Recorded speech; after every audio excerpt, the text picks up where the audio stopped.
Hello and welcome to the first session of the AI Bootcamp 2023 series brought to you by AI Driven Sri Lanka in collaboration with the IEEE Young Professionals Sri Lanka. We are delighted to have you all with us for this enlightening evening. We are particularly thrilled as today's bootcamp session focuses on Introduction to OpenAI APIs, prompt engineering.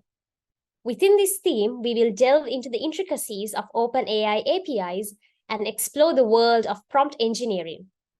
Our goal is to provide you with a comprehensive understanding of these key elements in the field of artificial intelligence. The session will commence in just 5 minutes, so please stay tuned as we are about to embark on an engaging and enlightening journey. Also, participants, please rename yourselves as the given instructions. First, include your team name and then your full name. If not, it would be hard for us to keep track of your attendance. Thank you.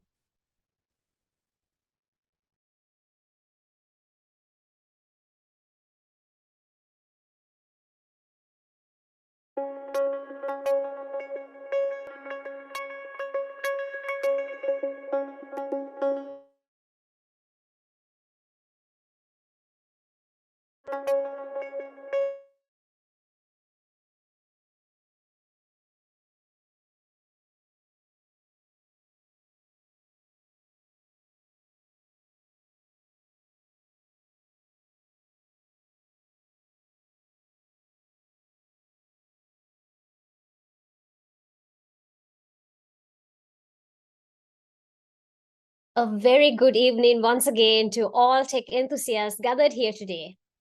We are excited to kick off the first session of the AI Bootcamp 2023 series, focusing on Introduction to OpenAI APIs, prompt engineering. Our goal this evening is to delve into the transformative world of OpenAI APIs and prompt engineering, exploring their impact on application connectivity and redefinition of industries globally. Before we dive into our session, let's express our gratitude to our esteemed sponsors. IFS, as our official trailblazing partner, has played a pivotal role in making this bootcamp possible. We are also grateful for the expertise and support of our AI expertise partner, Zone 24/7, our industry collaborative partner, SLASCOM, our mentoring partners, 99X and Nagaro, our ecosystem partners, Trace, Virtusa, Acela, our judging partner, London Stock Exchange, and our venue partner, IIT. We extend our gratitude for their invaluable contribution, making this event possible. Now, before we proceed with the session, let's take a moment to appreciate the significant role played by our official trailblazing partner, IFS. We have a specially curated video to showcase their incredible contributions to the field of artificial intelligence. Let's roll the tape. IFS is powering big enterprise, big ideas, and big change. With technology that enables companies to innovate and grow. With unparalleled industry depth that provides a way to create value by joining the dots and help companies engage with their customers, empowering their people and use their assets so that they can deliver when it really matters at the moment of service.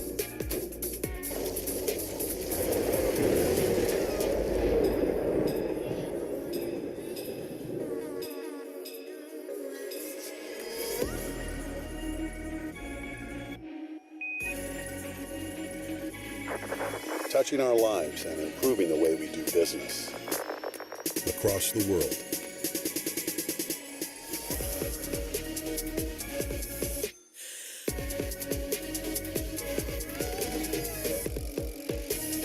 from the moment we wake up.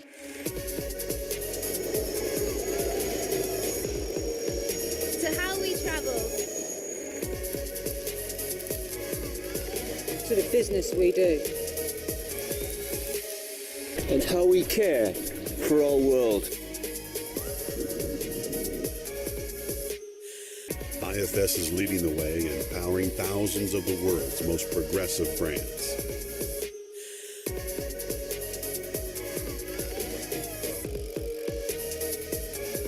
Let us help you be your best. At the moment of service.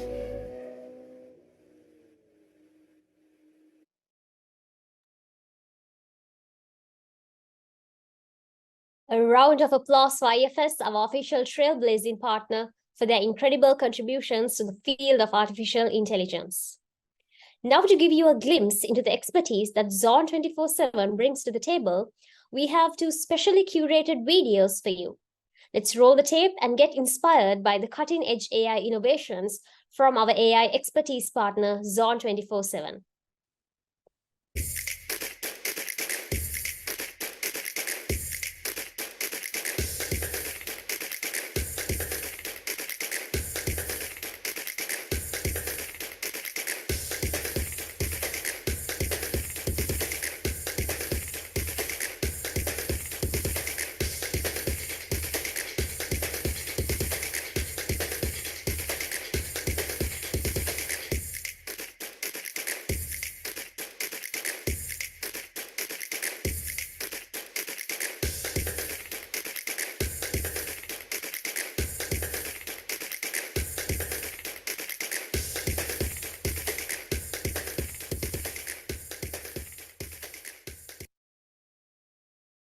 We are Zone 24/7, an advanced technology and research center established and headquartered in San Jose, California in 2004, specializing in offering end-to-end technology consulting and engineering services encompassing both hardware and software. Our sound research and development background means that we are constantly developing leading-edge technology solutions ahead of market needs. Our ability to meld hardware and software solutions places us among a handful of companies in the world with the ability to do so.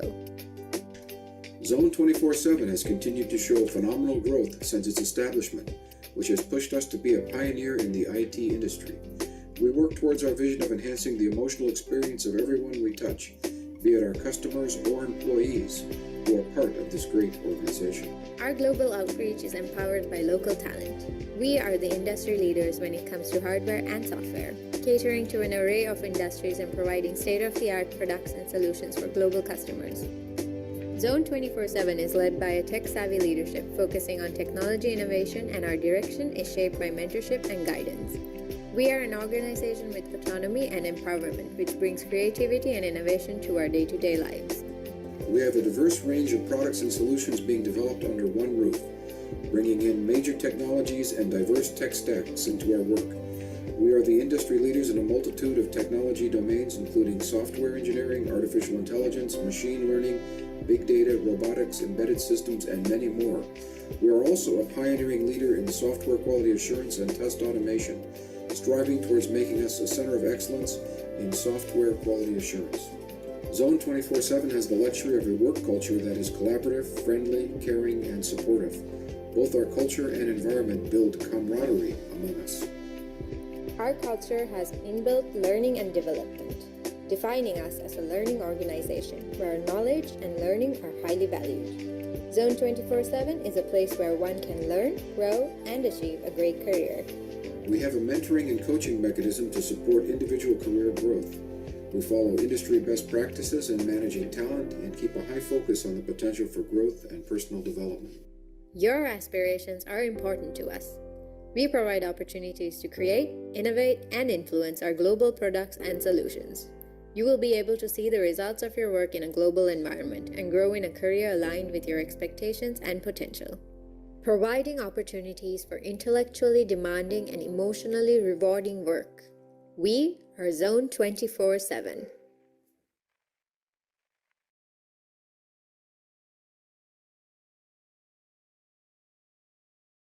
A round of applause for Zone 24/7, our AI expertise partner, for their incredible contributions to the field of artificial intelligence.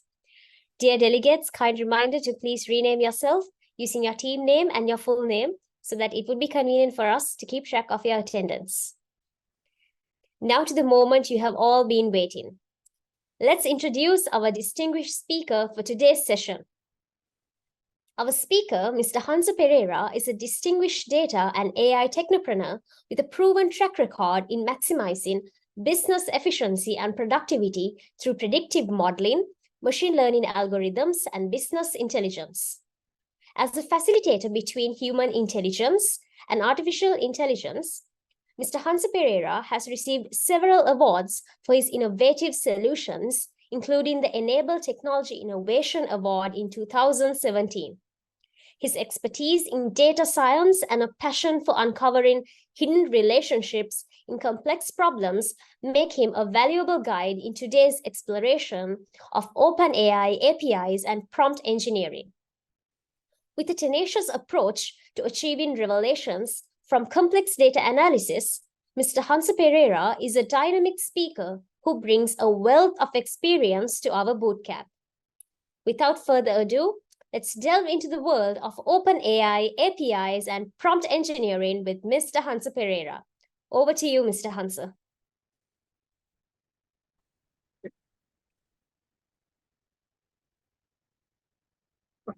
Thanks, Amrita. Okay.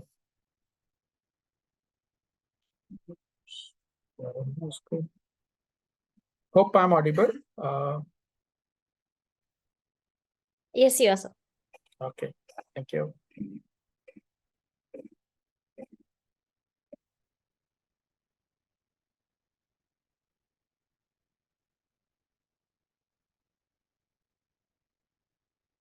And my screen is also visible, I think. Yes, it is. Okay, cool. So for the next 2.5 hours, I think we can discuss about what is OpenAI APIs and prompt engineering. I think these terms are not new to most of us. And then we day-to-day life, if we are reading a lot, if you're seeing a lot, any YouTube videos, even any other social media, we might be seeing these terms in lot of places. But let's delve into technical aspects and then the functional aspects of it, so that we can think of how we can utilize these powerful tools, and then especially since we are in a disruptive technological era, how we can actually utilize these tools in our day-to-day activities, and then how we can actually support the community by utilizing these type of tools.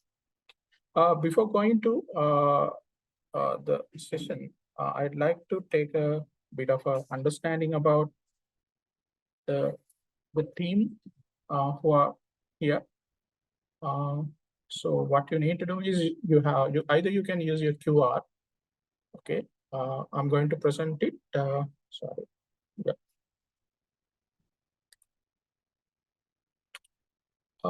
Yeah. Either you can use your. So I'm trying to get an understanding about your background, and then basically where are we, and then how I can proceed through with the discussion. So either you can make a QR, you can scan it, or either you can go to menti.com and then type this. Okay.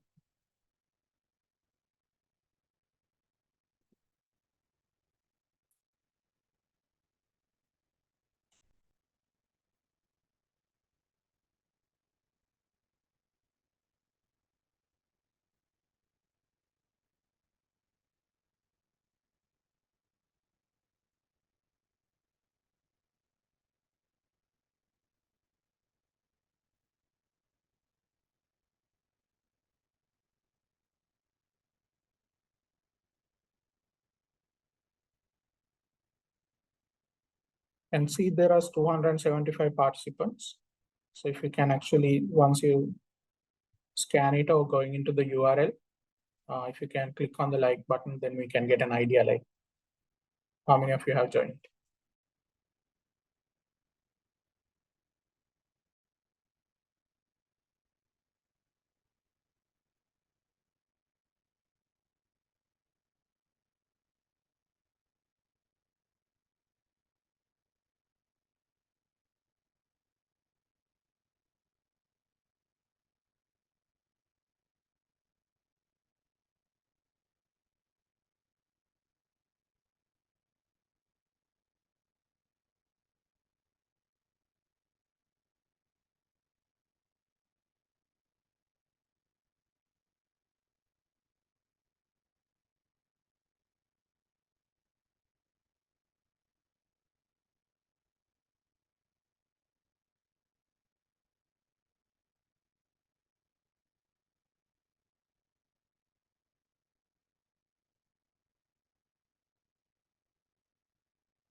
hurry up so that we can start the session. So I'll stop it within another 2 minutes.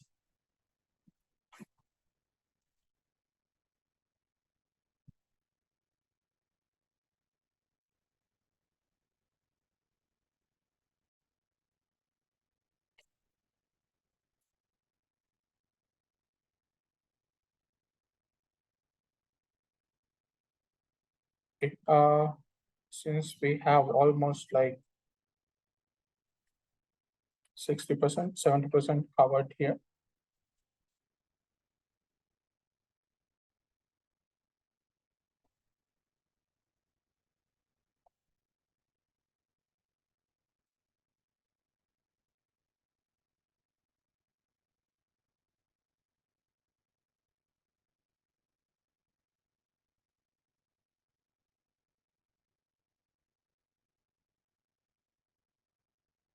Okay, let's move on.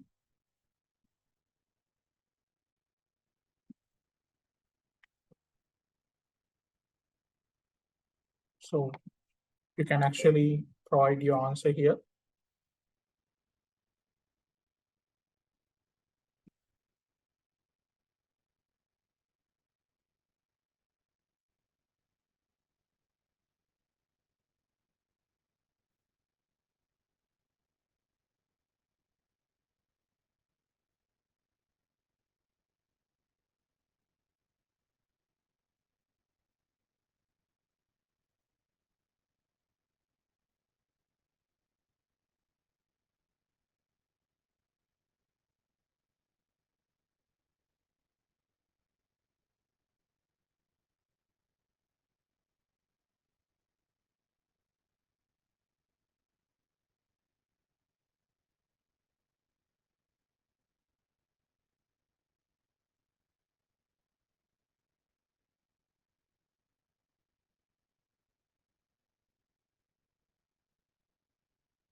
So still you are new to join. If you can see the link in the top corner here, you can go to menti.com and then you can use this code to come to this page.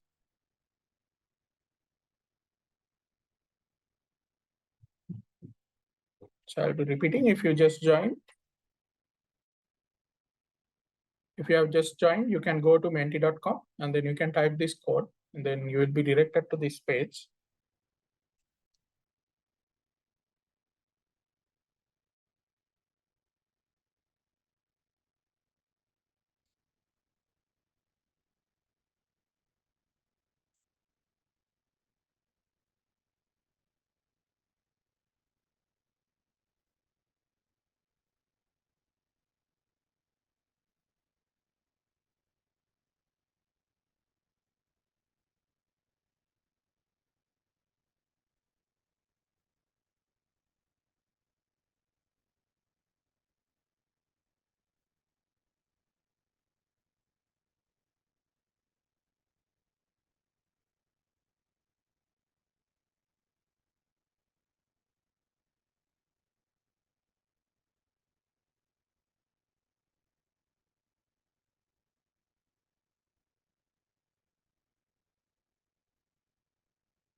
Okay, so I think we have almost 200 colleagues who have provided their understanding.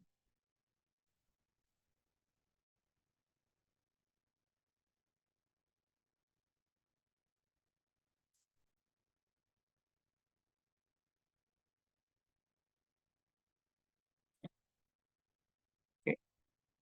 Yeah, so I'll stop it at the moment. So I think now I got an idea about what exactly it is.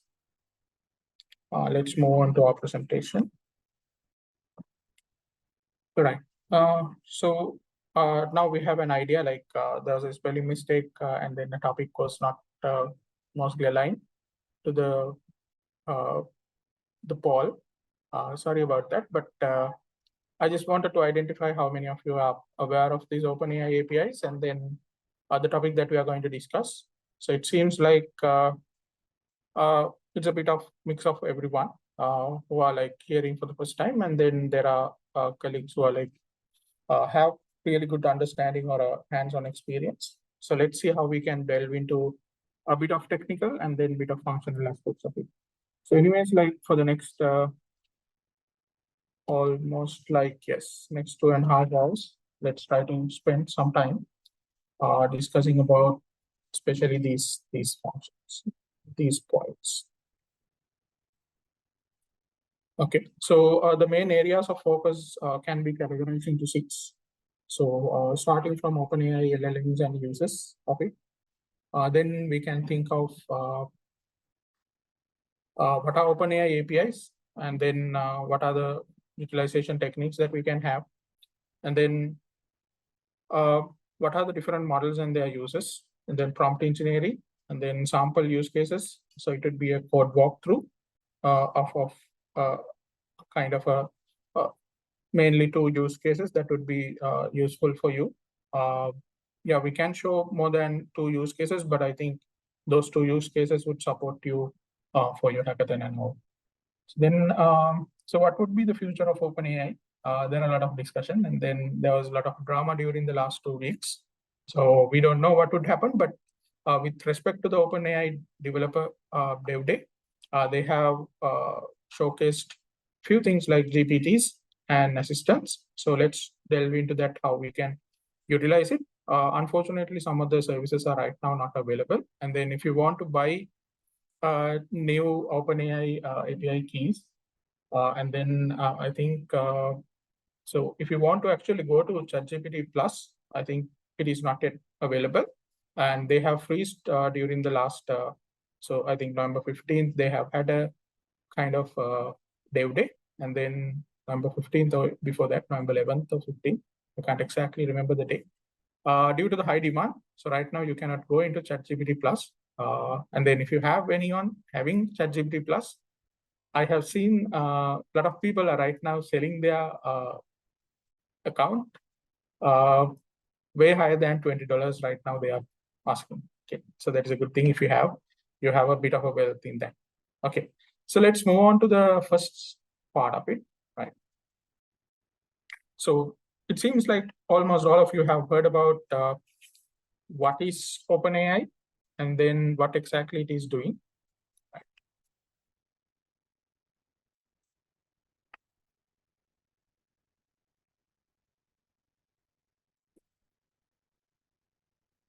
Okay. So when we're talking about OpenAI, there are 3 aspects into it. And then what we know very much is like ChatGPT. So there are a lot of discussions going on with respect to that. And then I think most of you are using ChatGPT in your day-to-day work. And then you have the DALL-E 2. So DALL-E 2 is mainly kind of like a prompt that you can provide with text in a normal natural language, and then you can get the image out of it. So it is kind of like text to image. And then when it comes to OpenAI Whisper, I think most of you may have utilized it or may have using it or like hearing it for the first time. But whatever it is, like so OpenAI Whisper is kind of like a speech recognition model, so which can transcribe. So transcribe is kind of like your voice is converted to text, voice to text kind of thing, with many languages that is available. So it is close to 55 languages that it can perform. And then it is not a new thing. There are a lot of transcriptions available. But right now, since with the LLMs that they have, there is a high power that this Whisper can do many things compared to just the transcription services that are available with the hyperscalers like Google, Azure, and AWS. So it can also translate into multiple languages. So those are the main three aspects of right now when we're talking about OpenAI as an company. There may be a lot of other researches going on which we don't know really well, but these are the widely known publicly available details. And then they're mainly working towards the artificial general intelligence. So if you don't know what is AGI, I think a lot of discussions are going on. The OpenAI was working towards AGI, and then they may have achieved it. That is why there was this drama happened. That is one hypothesis that people are talking about. So when you're talking about AGI, so it is general intelligence. I think we all know what is AI. So AI is an intelligent that would be owned by a machine, which can perform activities such as identification, analysis, reasoning out, taking actions as similar to human.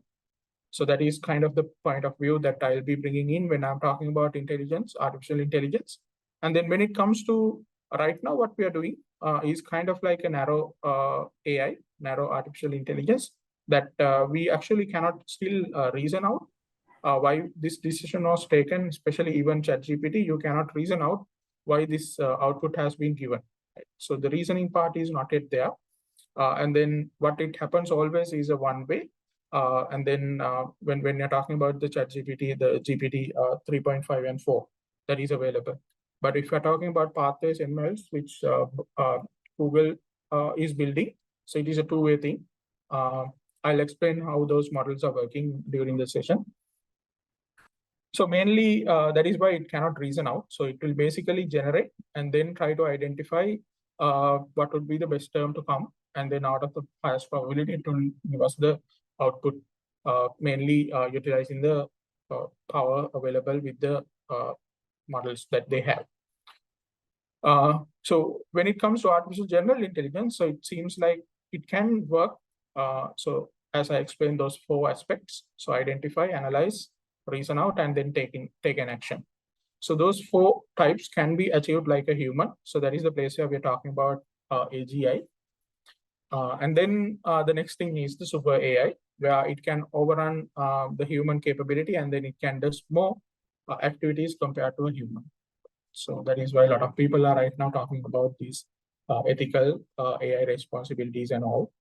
So we thought that AGI would achieve somewhere around 2035, but we don't know where we are right now. But where the world handles, so it seems it is coming much faster than a lot of people expected. So let's see how it goes. Okay. So I'll move on to the next one. Okay, so when you're talking about these aspects, there are a lot of parts available.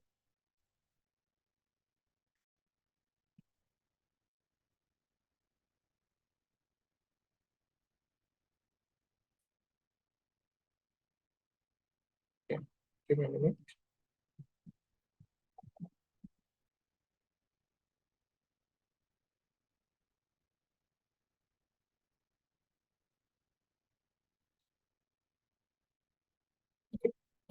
So you may have heard when you're talking about, so right now we're talking about OpenAI APIs, and then there can be many.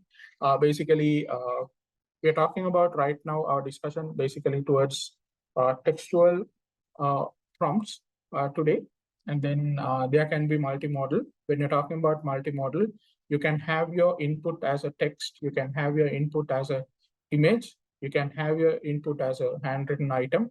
So whatever different formats that you can take, these generative AI capabilities can now understand and then provide an answer for you. So that's what we're talking about multimodal. So then it can, earlier the versions like what have been released, basically ChatGPT 3.5 was able to only to provide a textual output. So now it can provide image output as well. And then also right now, they are saying that they can provide the voice as well in an output, sound as well. So that is why it becomes a multimodal. But for the today's discussion, we'll be mainly talking about textual input, which we call in these terms as prompt, textual prompt. And then it will be basically providing an output in a textual form.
Hi, delegates.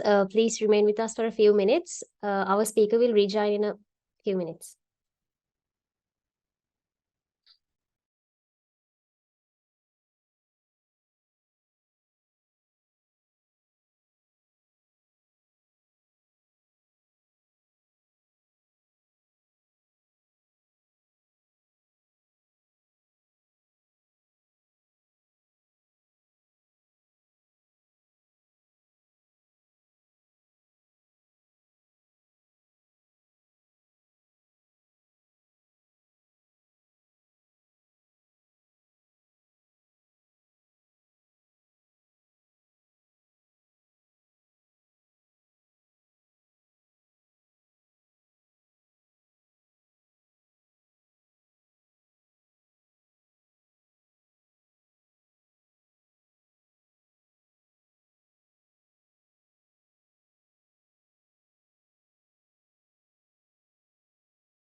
I'm back. Sorry, there was a power down.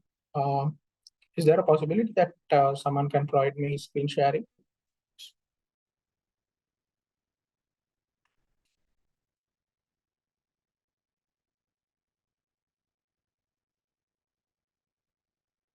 Hope I'm audible.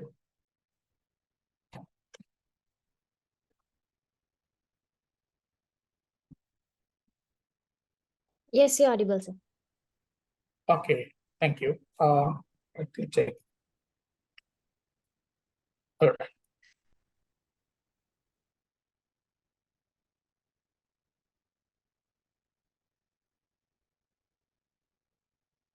Okay. I think my screen is also visible. Yes, it is. Okay, good. All right.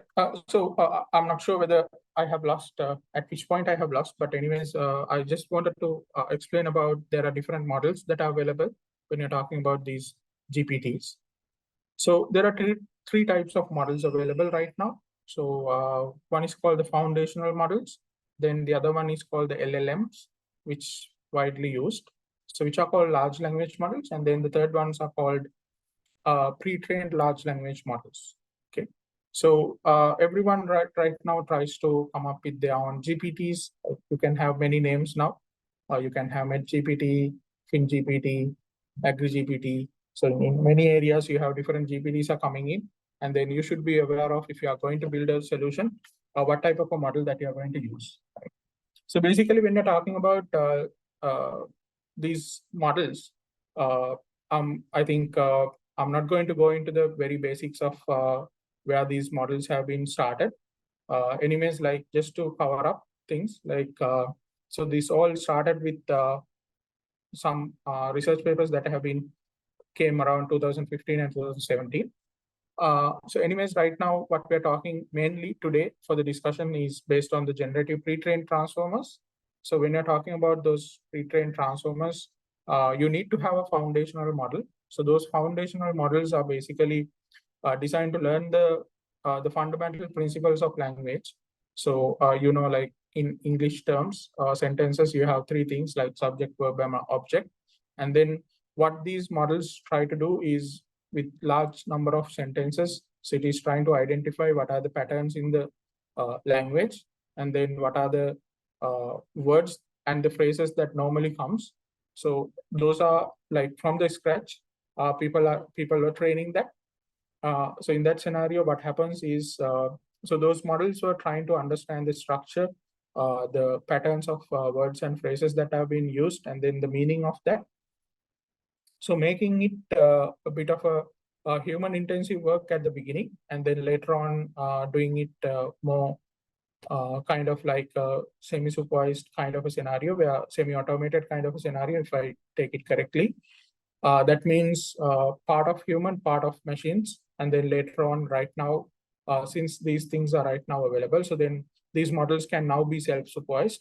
That means they can learn by themselves. So starting from supervised, then going to semi-supervised aspect, and then right now going into the self-supervised aspect, because those things are right now available. So those are really big models, which are foundational models, which are very large, and then which needs a lot of infrastructure. So then those type of models can be considered as Lambda, BERT, and Robota. There are many others, but these are kind of like widely available, widely popular foundational models that are available. Right?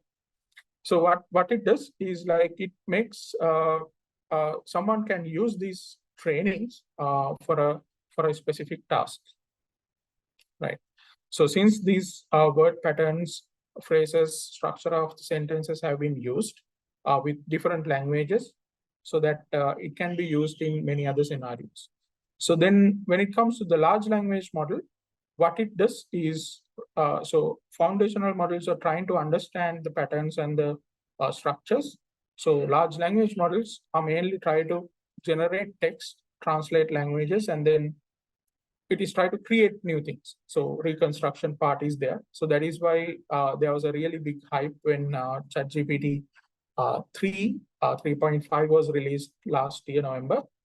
There were like releases before, but people were very much interested once after GPT-3 because it can actually generate, translate, and then write different kinds of creative contents. Right. So so what large language models mainly does is, it is trying to generate with respect to probabilistic models that is there. And then those models outputs are really a bit of high accurate, because of it has been trained on massive data sets, basically available either in web resources or in like manual form, which have been digitized. So there are, like, we'll talk about what you meant by these parameters and other things during the slide. So these things have been learned for not for a specific task, but for a general case. And then therefore it can basically provide you answers with respect to many areas. But let's say you have specific data which you have not been exposed to the web, and then it is always on premise on yours, and then those are hardly to find. So then those large language models will not be able to answer that sort of information. It cannot basically generate any information with respect to your specific domain. So in that scenario, you need to have a pre-trained large language models. So that means like a model that is going to train on a large data set, but not fine-tuned for a specific task. So what we are doing is, like, what we are trying to bring in is, right now we are trying to pre-train it with respect to a given specific task. And then that is what we are going to use today. And then mainly these things that I have not mentioned OpenAI APIs, because that is what we are going to use. I have mentioned the other things so that you can also think about what are the other available models. Okay. So I think if you have any questions, clarifications, please feel free to type in chat. I'll attend it to you. Okay. Right. So let's go a bit further. Right. So when you're talking about these pre-trained large language models, we call it PLLMs. Then in that scenario, it can be done. It can be used for many use cases right now, but we can actually categorize them into 5 areas. So one is called intelligent search. What it does is basically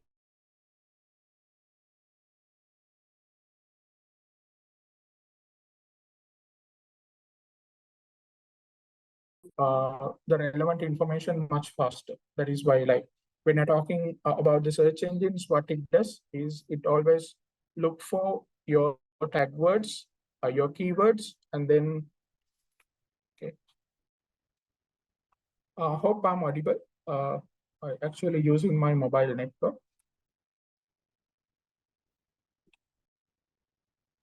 You're audible, sir. Okay, right. Thank you. So when you're talking about this intelligent search, so when you're doing it for the search engine, it basically crawls through based on the tag words that you have, and then identify what would be the most suitable things. But it is providing you with many, like, you actually have to go to each and every page and read it out. And then at least if they are summarized, then it is easy. I think you are well aware of what I'm talking about. Like, if you want to find out a research paper, you just type the terms that you want to identify, and then it would provide millions of research papers through the search engine that you are using. And then based on your search engine that you are using, sometimes they might provide you very accurate findings, or else it would be totally chaos. So since at least one research paper may consist of, let's say, even a small research paper might consist of at least 5 pages. So then you have to look for all the 5 pages to get an idea. And that is why a lot of, when it comes to the students, they don't read a lot of research papers. They're not, like, really interested in reading each and everything. But I would suggest you to read if possible. But right now, what it can do with these LLMs is, right now we can actually upload these things and then get the summary version of it much faster.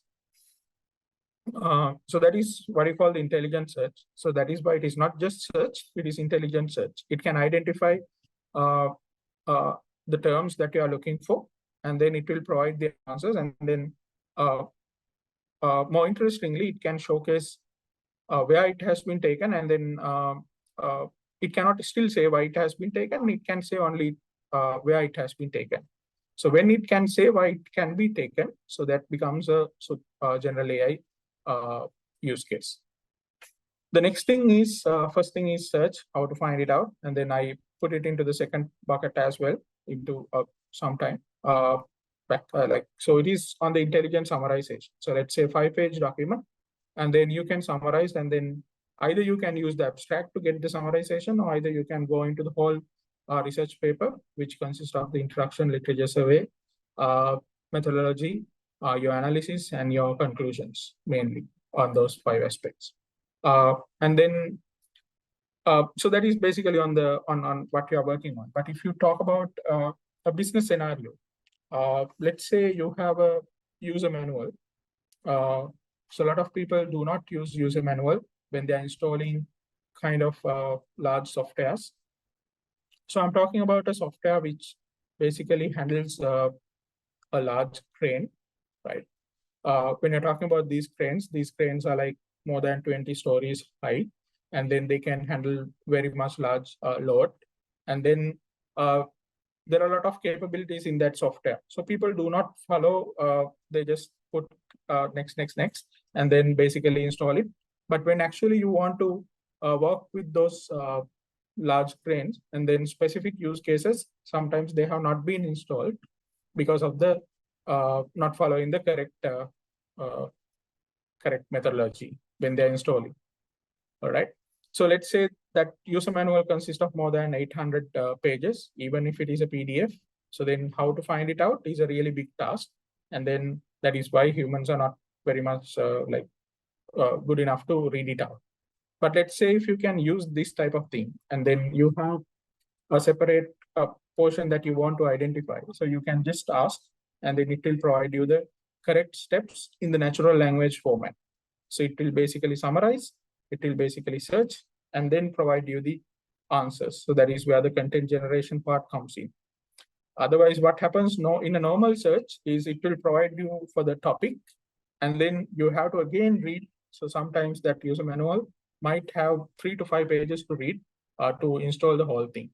But if you're using this type of a tool, see the amount of time that it can save, and then see the productivity improvement, because it provides the exact set of actions that needs to be taken, where any human can be understandable.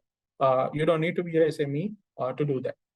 So I'm just explaining all these three: intelligent search, intelligent summarization, and content generation in one use case, especially on industrial aspect. And you can have the same thing for the medicine. You can have it the same thing for supply chain. You can have the same thing for manufacturing. You can have the same thing for agriculture and all. So those are widely used, very much widely used three use cases. So content generation. So it starts from word completions, sentence completions, to summarize, like provide articles, right? And then basically generate content either with textual images. So right now, there are a lot of research going on the music type generation as well. So those are like content generation aspects. And then which type of a content that you're generating? Yes. So then the last two parts are like, right now I have put it there as like separate, is those are kind of like combination of those intelligent search, summarization, and content generation. And then you create natural language generation. So it is not only for English. So that is a good thing. Then it can basically build it for any other languages if you have the foundational model available for you. And then it is available for many languages right now, but unfortunately we don't have it for Sinhala. So if you have Sinhala GPT available, I think there are a lot more productive things that can be done for the community of Sri Lanka. So I just wanted to highlight that no one ever would do it for Sinhala GPT unless otherwise it would be us, we are doing it. Okay. So then when it comes to the code, like people tried out whether they can use it for code generation, because those are like, when you're talking about a code, like when you're talking about an algorithm, so it is a set of actions that you need to follow with respect to a given like flow. And then can these tools be used, especially for like different languages? Can it be provided? Yes, right now. You may also right now utilizing ChatGPT for your code generation. And then even you can provide a code to the GPT itself, and then you can get the evaluation output, how it works and all. And then whether it is a smelly code or a good code as well. Right. Those tools were available, but they were not, those tools were available, like they could identify what are the smell codes and kind of things. But the code generation was like, right now kind of a hot topic, but still not there like totally kind of matured, but still you can utilize it, and then it will get matured in the coming years. So mainly talking about 5 use cases, and then I think in your hackathon also you will get one of these to implement.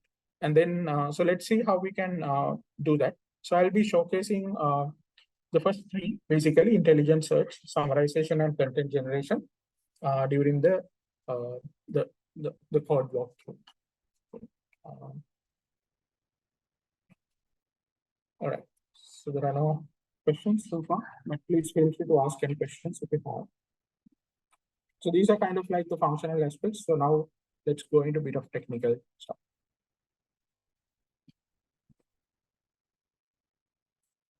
Okay, so when you're talking about the OpenAI API, I need to talk about this in bit of a taking bit of time. So you have two different types of models. We call it offline models and online models. So you can have some models downloaded to your premises and then basically set it up according to your way, and then you can fine tune the models with respect to your data.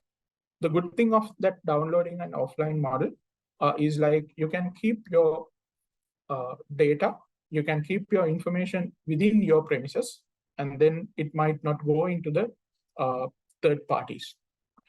So you can, when you're talking about offline models, it does not always need to be an on-premise that runs on your server or a bare metal hardware within your premises, right? It can be on cloud, but the cloud tenant is owned by your team or maybe your organization, right? So what I'm trying to say is those offline models, that means like you can actually download the whole model into your premises. It can be a cloud premise or it can be a on-premise one, right? And then you can do modifications on top of it. So that is one aspect. But when it comes to OpenAI APIs, there is not yet they have openly available those pre-trained large language models to download and then fine-tune it for your case. So what you need to do is they are creating their own foundational models, and then they are maintaining large language models, and then they are retraining it every time with the data, right? And then they available you an API where you can provide your information or the data that you want, so that you want to train it from their large language model capability and then get the work out. So that is why you have a different aspect when you're talking about the OpenAI API. So if I get back again, so you can download these large language models, or you can download these PLLMs in your premises, and then you can train. Then you don't need to have a separate way. But commercially, online models, which are not going to provide you the large language model or the PLLM for you to work on, which are like covered, and then are like, so those are commercial ones that you have to pay for the service. So that what they do is they are providing for you to provide your information through an API, so that it would get consumed by their service and then provide an output with respect to that. So that is what we call the OpenAI APIs. And then OpenAI APIs can also handle these widely discussed adopted use cases mainly, so that it can actually generate text. So it is going to be the content generation aspect. So you have prompt engineering, so that you can actually increase your accuracy of your completions outputs.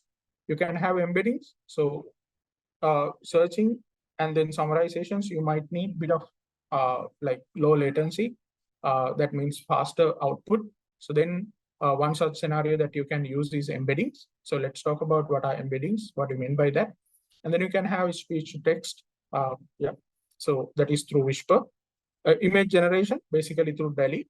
Then you can have fine tuning. So fine tuning in the sense, so these OpenAI models have been built based on the data that is available for them, publicly available.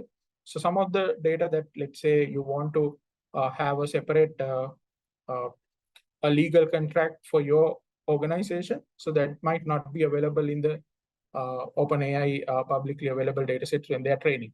So what you can do is you can have this legal document uploaded, and then you can ask that large model to train on your few megabytes of data, right? And then what it would do is it would answer those questions that you want to get it out of the legal contract document, so that it will not use some hallucinations, like it will not provide any hallucinations with respect to the world data. When you're fine tuning, you can make it to answer for your document only. So that is one aspect of fine tuning. And sometimes you might see when ChatGPT is going to give you answers, you might not see the correct answer, which we called hallucinations. And then you can also fine tune that. So when you're doing fine tuning, there can be two aspects. So one is when you provide the question or the prompt, it might not give you an answer. So it is called the no responsiveness. Or the second part is when you give the input or the prompt and it would give you erroneous output. So that is again a problem. So that those are the two fine tunings that you can basically do. And then so one code walkthrough would be on how you can perform fine tuning. So text to speech, that is normal, right? So then how to text into spoken audio so that you can have the lip syncing, and then you can have the more natural audio coming like a human type of a level, right? So that is where the text to speech part, and then the vision, right? So how you can actually process images and then provide answers for that, right? So those are kind of like availability through the OpenAI APIs right now. And then there are many other things that would come with the GPTs, which is called GPTs. And then let's talk about that in the later stage. All right. So let's, with that, let's go into a bit of a, just to,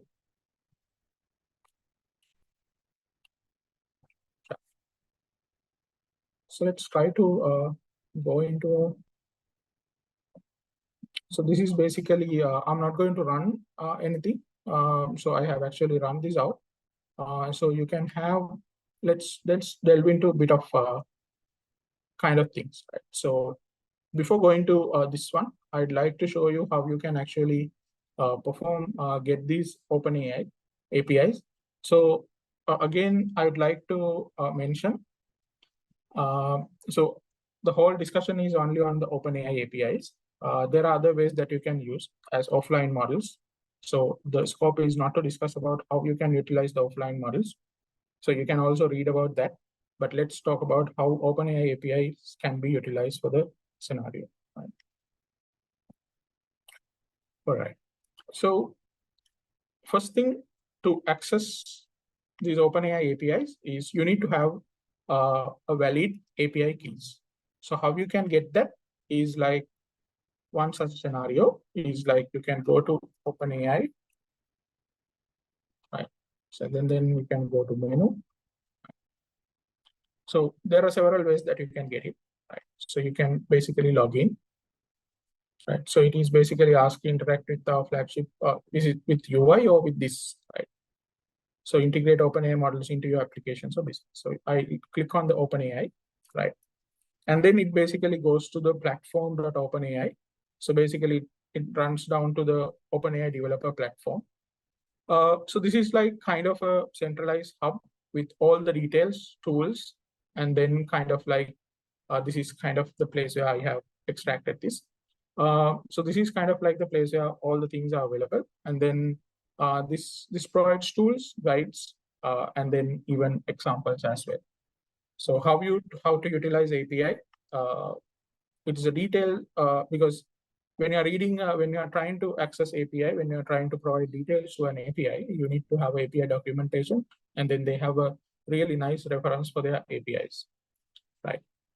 So I'm showing it here through Python, and then if you're not a not a fan of Python, I think most of you are fans of Python, but if you're a fan of any other part like Node.js, so you can install the Node.js library and then run it in your Node.js project directory through that.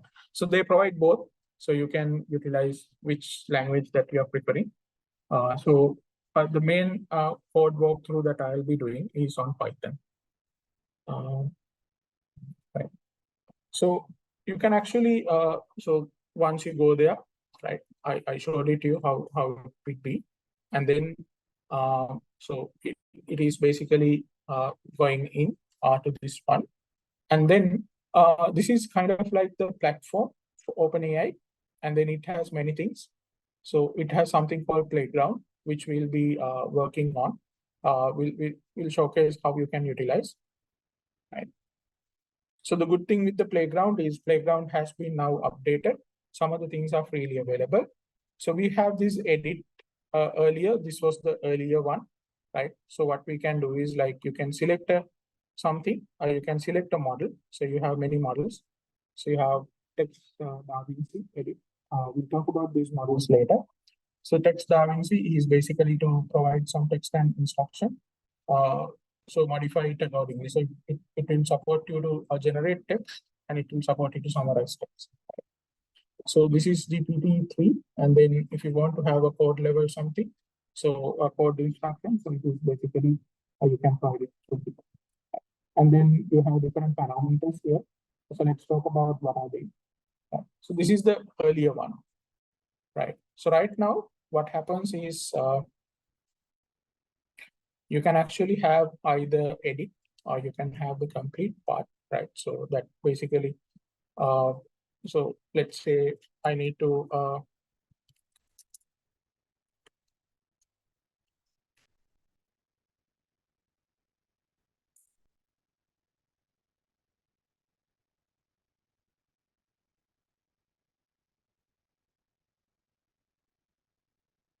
okay, so I might have reached my usage limit, so I cannot properly utilizing it. So that is one reason why I'm not showing you the code walkthrough as well, because I have already run it down, right? So you can actually provide a lot of details here, right? Let's get on to that as well, where you might not reach your limit. I have already reached my limit some time back. Okay, so this is kind of like a word completion kind of a thing, edit kind of thing. And then the new thing is this with the OpenAI Dev Day from going forward. So what you can do is you can basically chat and then develop a kind of a system. And then the latest one is this, where you can create assistance with respect to just natural language, right? Okay, so it is where like you can create an assistant. So you can give a name for your service or an assistant and you can instruct it. So let's say you want to summarize the documents, and then you can say that I need to summarize my research papers, and the research paper has the abstract, it has the conclusion, right? And then read the abstract, read the conclusion, and then summarize it with respect to the abstract and the conclusion, right? So rather than reading it the whole paper, so now your assistant would basically, what you would do is like read the abstract of those. So you can add the files here, right? So you can add what type of a file that you have, okay? And then okay, so then you can upload it. What happens is based on the instructions that you are given, it will read the abstract, it will read the conclusion of your uploaded research paper, and then provide the summary of that. And to do that, you can use these Nava models that are available. Right? So you can have these things. So each and every has a name. So let's go through during our discussion. So this is where your platform, the first part comes as playground, where you can actually try out things.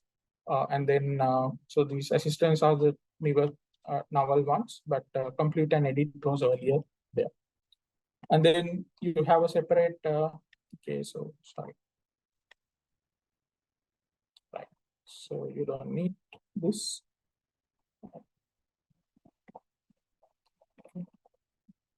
So you can create an assistant. So it would, again, you can have the same thing here, but it is only for the creating assistant. So this one is basically for playground and see how it works. And this is basically you can create your assistants, right? And then, so it shows you assistant API as well. Okay, so now the fine tuning. I was talking you about different fine tunings that you can do, right? So these are the three things. And then you come to the place where you can create your own API. So you can see that where my APIs have been used, right? So I used my API like somewhere around 13th February, once after like 3 months, once the ChatGPT was available. And then I was doing a bit of experimentation. So you can see that, right? So if you want to create a new secret key, right? So you can give a name for the secret key. So let's say you can have AI-driven hackathon key. So you can create a secret key. So you need to provide the expectation, like this one.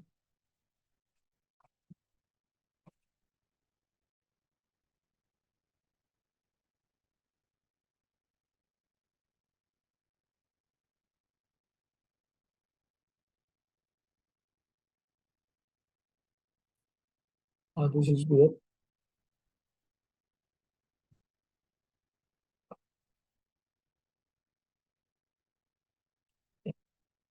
So right now you have created your new secret key. Okay, so you can copy it down and then you can have it in your notepad.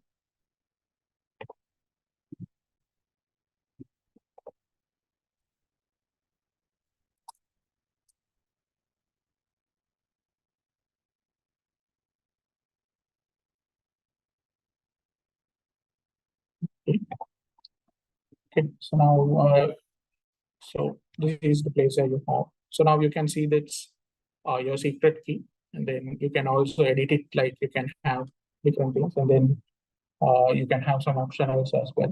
So now what you have is you can have the API key available.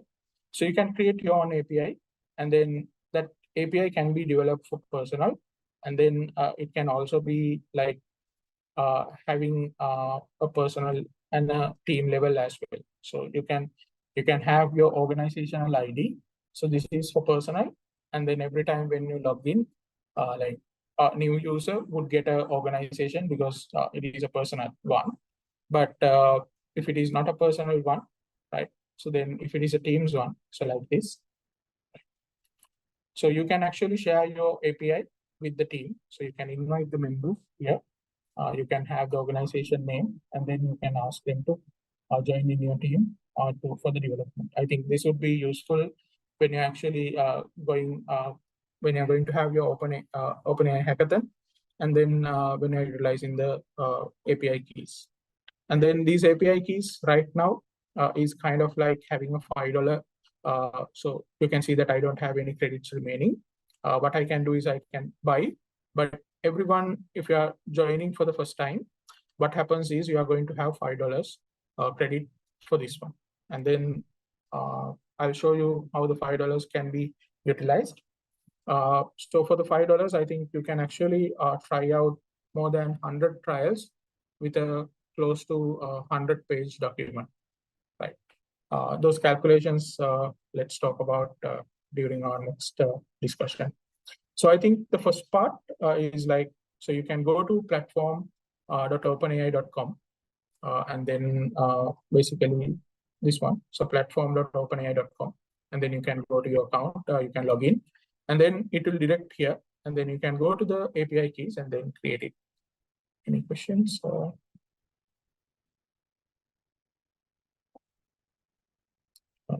If you have any clarifications, please feel free to jump in. Right. So you need this, otherwise you might not be able to access the API.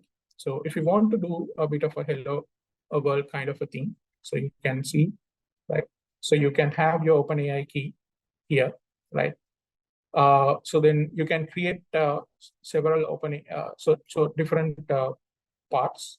Right? So you can basically utilize the OpenAI key and then directly use your prompts part very simply. And then so this use case is showcasing a bit of other service as well, which we call the LangChain. Right? So in the LangChain, you also need to provide OpenAI API key. And then there is another one. So when you go to LangChain, you can actually create it with respect to that. Right. So then there are several things that you have to provide. So this is text Da Vinci. Let's talk about that. You have the temperature, maximum number of tokens that can be, right? So each and everything has a meaning. So as a human right now we are doing, so that a lot of things right now is automated, but you should be having really good idea. What do you mean by the temperature, the maximum tokens, and then what are the penalties that would be available. The good thing is everything is available, and then during the discussion, I'll also try to explain what are they, right? So you can see that this one is like, so you can say that you can have this, basically calling my function here, this one. And then I have another function called completion. I'm trying to do is like, I'm trying to complete when I'm given a prompt half, then ChatGPT would provide me a completion, right? So very basic example. So you're given a prompt as the sky is, and then it will basically take this value, and then it will provide you a response with respect to these parameters that we have been given, right? To do that, I'm using a model called TextDaVinci 003. So this is the API that we are calling right now in order to complete this sentence, right? So that you can see the response. So you can have the response in this form, right? So see. So this is basically a generated sentence, right? So it is, the sky is blue. So it is basically giving us a bit of a paragraph with several sentences, right? Why the sky is blue, right? So you can actually change these parameters, and then you can actually get different outputs. So maximum tokens is like where how many. So you can actually change the input tokens and the output tokens both. Based on the input tokens and the output tokens, your pricing, your cost varies. Okay. So this is kind of like a very simple scenario where you load your OpenAI key. Forget about this LangChain part. So you load your OpenAI key, and then you have this, you basically calling the model with respect to the parameters that are there. And then you basically like do a basic prompt. So it is like, if you type it in your ChatGPT right now, UI interface, so what it does happens in the code level like this. So when you have the ChatGPT UI, you do it, yeah, you just type it over here. But right now, you're typing it, you're accessing the API, you're accessing the model, and then right now you're getting an output. So you can change these models, and then you can change your output as well. You can change these parameters, you can change your outputs as well. Okay, right. And then, so this code, I think I can make available, but these are like basically widely popularly people use notebooks for the scenarios, right? Okay, right. All right, so this is like, so here, these are like, you are given a prompt. So the prompt is about a medical domain problem, right? And then, so you ask to explain the above in one sentence. So that is your prompt. So you are giving a prompt with details, and then you're asking it to explain it in one sentence, right? And then what it does is like, because we are talking about a function called get completion, right? And then what it does is basically it will provide you the output in this format. So based on the whole text that you have, right? Okay. So it is giving you a bit of a paragraph, right? So it is talking about antibiotics, like kind of a medicine, right?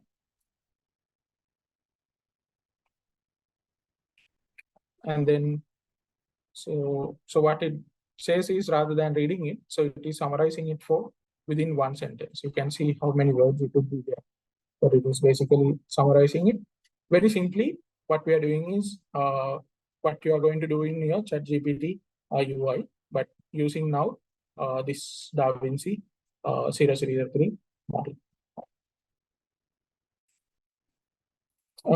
If I explain, so what happens, so this is the function that I actually earlier started. So here, so this is my function, and then I call it the way that I want. And then we are defining the OpenAI parameters. So you can have the OpenAI parameters like this. So now what you need to do is you need to modify it with respect to that, right? So that part is basically falling here and even here. So you have the temperature equals 0.7, right? Let's talk about what you mean by temperature. And then when you're completing it, you are giving the parameters and then you are giving the prompt. So based on the prompt and with respect to the parameters, it basically showcases as a markdown. So this is just a Jupyter notebook output that you are going to get as a markdown. Right. Okay. All right. So this is again. So this is summarizing, and then so you can when you are giving the prompt. So we'll talk about the best practices of prompt engineering. But let's just for a sake of like covering it up using just accessing the API. So you are giving the prompt, right? And then you are expecting an answer. But what you are doing is different, right? So you're saying that answer the question based on the context below. So you are giving the context now, right? But what we normally do when we are doing when we are using ChatGPT, we think still it is a search engine, and then we ask what is the explanation for embeddings. Right? So that is what we ask from the ChatGPT, but that is not the correct way to use ChatGPT, right? So you have to give a role, you have to give a context, and then you have to give what you want to make it out, and then with a real great clarification, and then clarity, and then the last thing is what you need to do, right? What we normally do when we are utilizing prompts is like we just give the last part only. Okay, explain, or like let's say if I want to compare and contrast DaVinci 3 with Babbage. Babbage is another kind of a algorithm that is used here. So that we ask compare these two. We are not saying why you need to compare. So let's say for a hackathon, you can say that context. For a hackathon with 24-hour work, 24-hour timeline, utilizing of DaVinci with respect to Babbage for the use case of this, compare and contrast, provide me as a table. Then you can basically utilize the real power of the ChatGPT. So we'll talk about that. So I just wanted to showcase you have to give the role, answer the question based on the text below. So we have now given the role, and then we are saying how we need to have the answer. So it has to be short and concise, right? And then we are saying if you cannot answer it properly, we are saying, okay,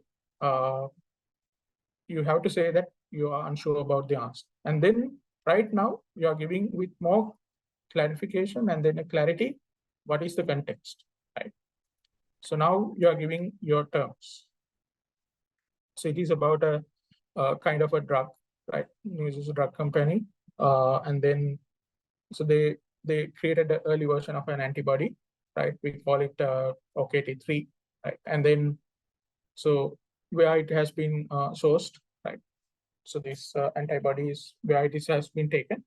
So it is being shown as the context. And then the question is, what was the OKT3 originally sourced from, right?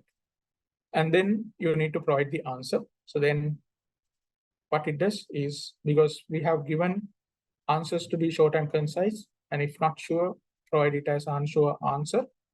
And then based on the question, so it is basically providing you as the very point for the answer, right? You cannot reason out, you cannot ask this one, why you have given mice. You cannot ask that from ChatGPT because it doesn't know to reason it out. But what you can do is you can ask where you have taken this, right? Where you have taken this, or what was the consideration to provide this as a answer can be taken. So it still cannot reason it out why it is given, but it can reason out where it has been taken from. Okay. So that is basically about like utilizing the API. So question and answering, right? So you can also provide text classification, right? So you can basically understand. So these are like intelligent search and basically intelligent search aspect. So you can ask whether this sentence is a positive one or a negative one. So you are giving now the role here, classify the text into neutral, negative, or positive. This is really important. You are giving the role, and then you are giving the context. So I think the food was okay, right? And then you're asking the sentiment, right? So what it does is it identifies this pattern of sentence, structure of the sentence, and then it calculates whether it goes to neutral, negative, or positive with its power of the natural language. And then it provides that it is going to be neutral. Why it is like that is, I think the food was okay. So someone might say the food is really good. So that really good kind of terms are not there. I think the food was okay. So that means it doesn't provide you any positivity or a negativity. So that is why it's showing as neutral. This reasoning is done by Hansa Perera, but ChatGPT cannot reason it out why it is saying neutral. It is saying neutral because these terms has a probability that goes towards to neutral, right? Okay. All right. So this is where I was talking about. So you can via the simple API or even in your ChatGPT UI, you can do this. When I wanted to utilize ChatGPT, I always give a role to the ChatGPT and then basically taking out what I need. Right. So it is basically a kind of a following a conversation with the AI research assistant. The assistant tone is technical and scientific, right? So we are giving a bit of context here, how a human would talk, how AI would talk. So when we are giving how AI would talk, then those probabilities are calculated with respect to these two terms. And then it basically provides with respect to technical and scientific output. That being to what extent that is going to get provide is being considered with respect to the temperature value that we have given here, and then the number of maximum tokens that we are utilizing, right? So I'm just explaining not the code here. I'm explaining basically you can get the code here, but I'm trying to explain how this code works with respect to the OpenAI API and the model, right? Inside of how these executions are. Right. Okay. So here you have the code generation, right? So you are giving the prompt, right? So you are giving, I need to get a SQL query, right? Where I have columns. I have a table called departments, in which that I have columns, department ID, department name, and then I have a table called students, in which we have department ID, student ID, and student name. And then you're saying that you need to create a MySQL query for all students in the computer science department, right? Okay, what would be your output in this scenario? Okay, can you type it here? What would be your output?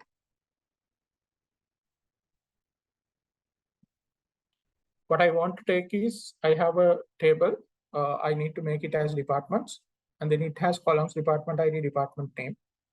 And I have a table called students, in which it has department ID, student ID, and student name. And then I need to create a MySQL query for all students in the computer science department.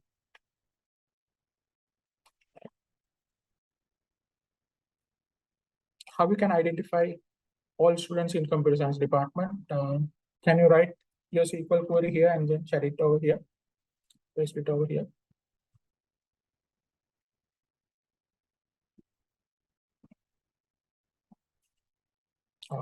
Colleagues,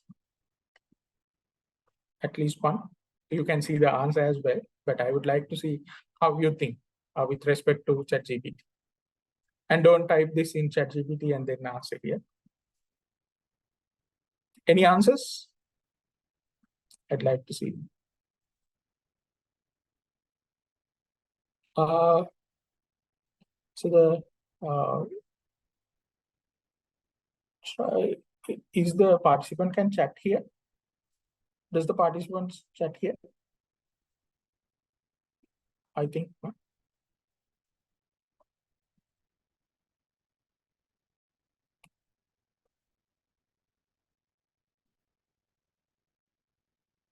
Hello.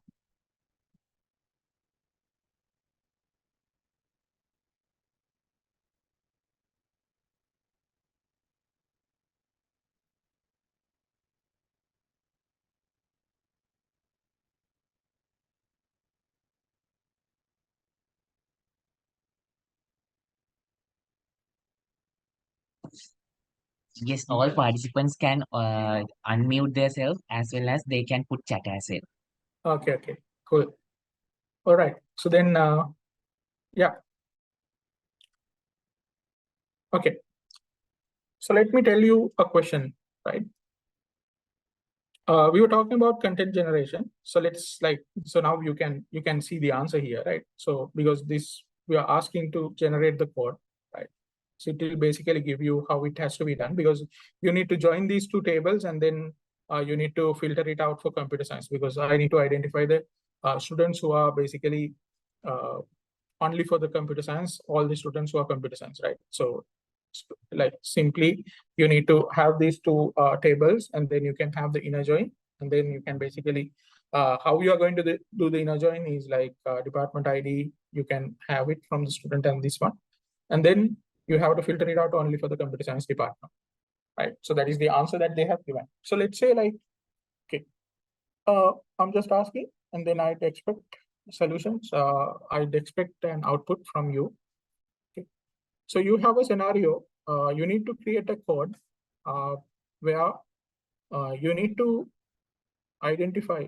So the code, in the sense, I need to have a SQL query, right? In that, what I need to do is I need to identify. I have two tables. So one is consisting of let's say I'm talking about a scenario where you have one person owning multiple cars, okay? And then, so that is one table. So you have a person, and then you have each and every person, either person can have one car or multiple cars, right? That is one table. There is another table in which it has the license number of the car, okay? And then it has details about registration of the car, right? So that means whether it is being manufactured in 2023. So that is one aspect, okay? Right. And then I need to get, I'm talking about a very simple use case here. And I need to get people who have bought cars within the last 5 years, right? What would be the SQL query that you will be writing?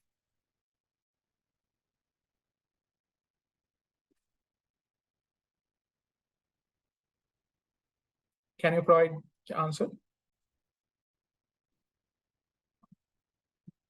You have two tables. One is with respect to the car and owner. The second table, you have license registration number, and then it has the details about the car. What I need is name of the people who have bought their cars manufacturing less than 5 years.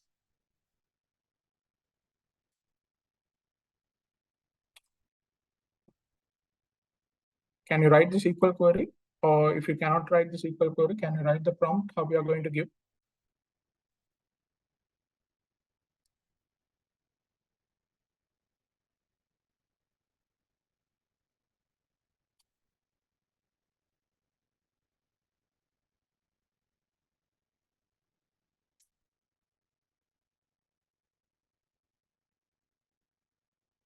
Anyone?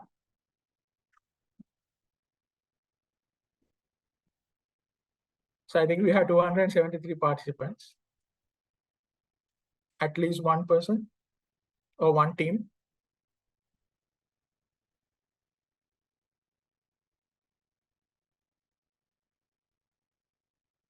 Thanks.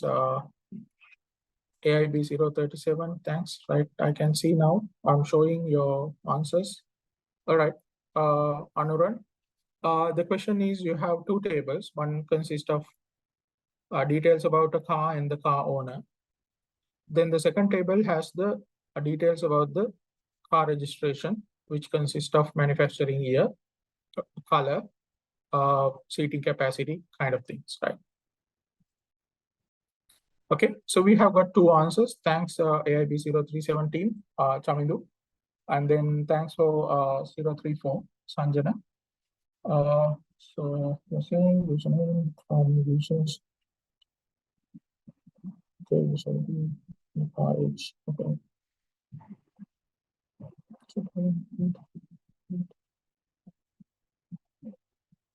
Okay. All right. So you have to be really creative. So these type of things will be useful when we are showcasing intelligent search and intelligent querying, right? So like when we are saying intelligent search, querying, content generation, so it would not be just talking about one instance.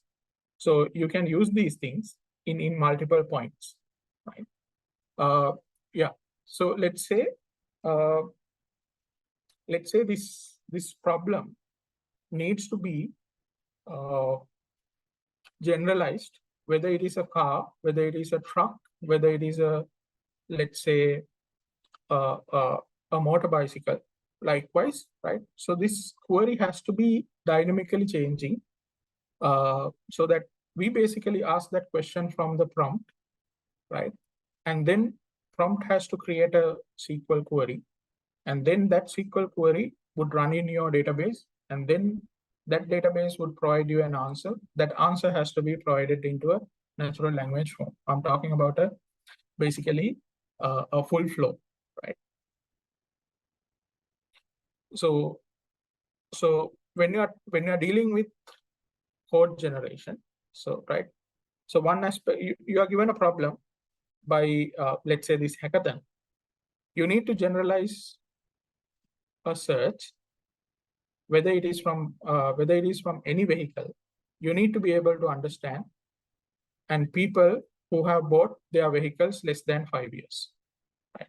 And then you need to identify how many bicycles would be there, cars would be there, trucks would be there, right? That is what you need to do with the ChatGPT, your boss, or whether your client would ask. That sort of a thing can be done using ChatGPT or like OpenAI APIs, right? To do that, you have to segregate your question into different forms. So that is the place where the creativity part comes in. So you need to search. So one thing is you can directly connect your DB here or your data set here and then ask, show this, right? Which is not going to happen because you cannot have a dump of your whole database and then put it over here. And then it is really cumbersome process. And also, even if you can do that, you can download it and then provide it here. You have a bigger problem because your prompt has a limitation, right? So code ChatGPT 3.5 has a limitation, which consists of 2048 tokens right now.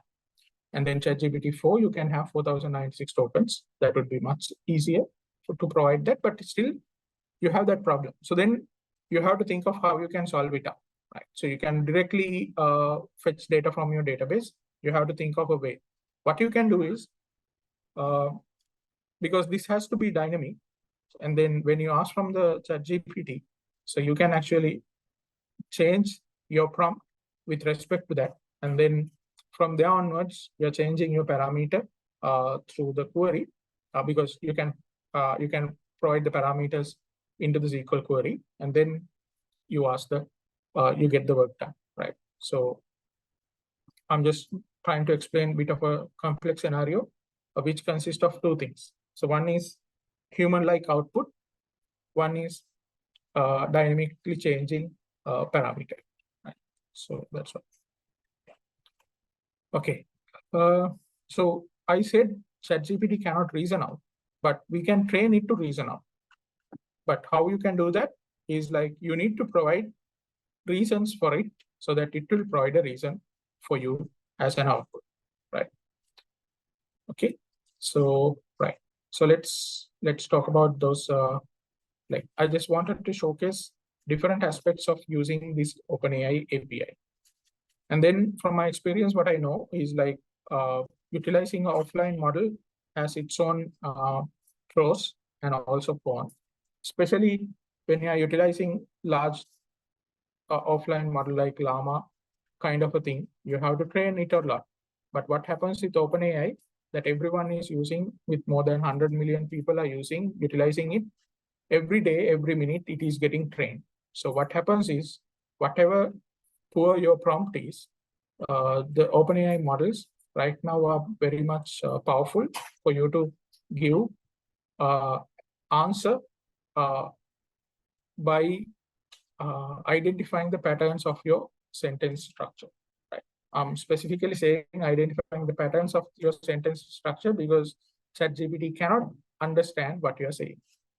ChatGPT can understand the pattern of your sentence structure, but that doesn't mean that it identifies exactly your emotion, your level of your tone, and then that basically not exactly happen. It can identify whether it is a negative kind of a sentence. It can identify whether this person is looking for a what, when, how kind of a thing, but that is just the identification. Right? Then it creates probabilities with respect to that. But let's say all Sri Lankans are doing that sort of a prompting, then it knows that this type of a question comes with respect to this pattern. That's how it basically gives you a great answer, valid answer, I would say. What happens is when you're using offline model, you don't have that capability, you don't have that facility, and then the comfort. So you have to train it a lot with respect to provide an answer the way that you want. So it takes a bit of time. I'm just trying to say, if you are utilizing, like if you want to take a decision, whether you are going to go for a OpenAI API or an offline model, cost-wise, offline models are really easy, but you need to have a very powerful machines to train, fine-tune on top of offline model. Okay. But if you don't have time, and then you can spend some $20 or so for the given use case to showcase, and then the person who are going to use this can also use kind of like $20 per month. You can very much faster develop this type of a solution using OpenAI. And later on, with your understanding and all, you can parallel shift down to a offline model, which would at least take normally good 4 to 6 weeks to train when you're using offline model for your use cases. Right. Okay. All right. So let's get back to the slide. I think, do you have any questions? Please feel free to ask.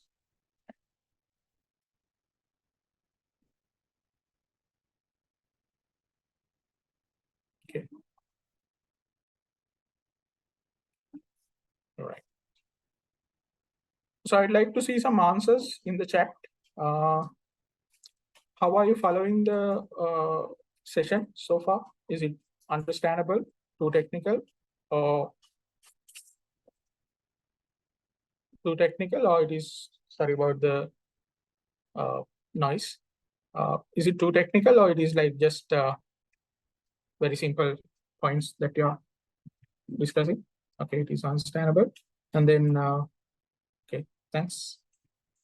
Great. Okay, revenue, yeah, it is a bit technical for me. Okay, thanks.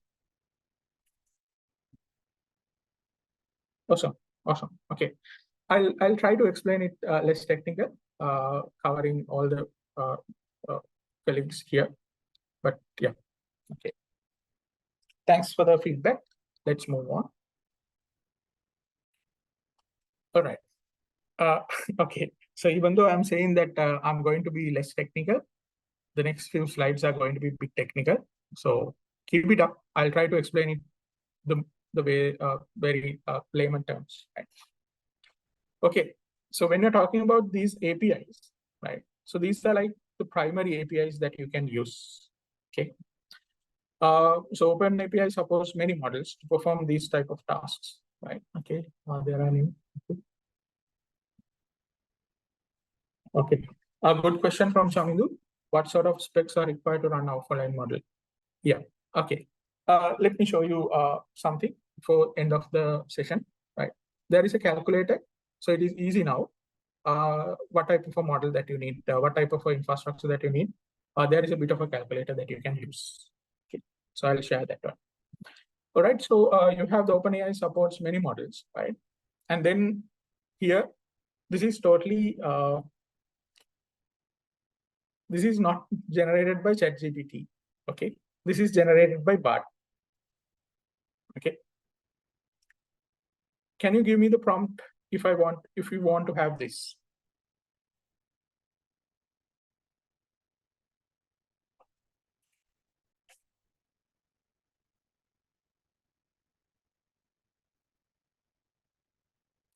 Can any one of you share the prompt if you want to have this type of a table out?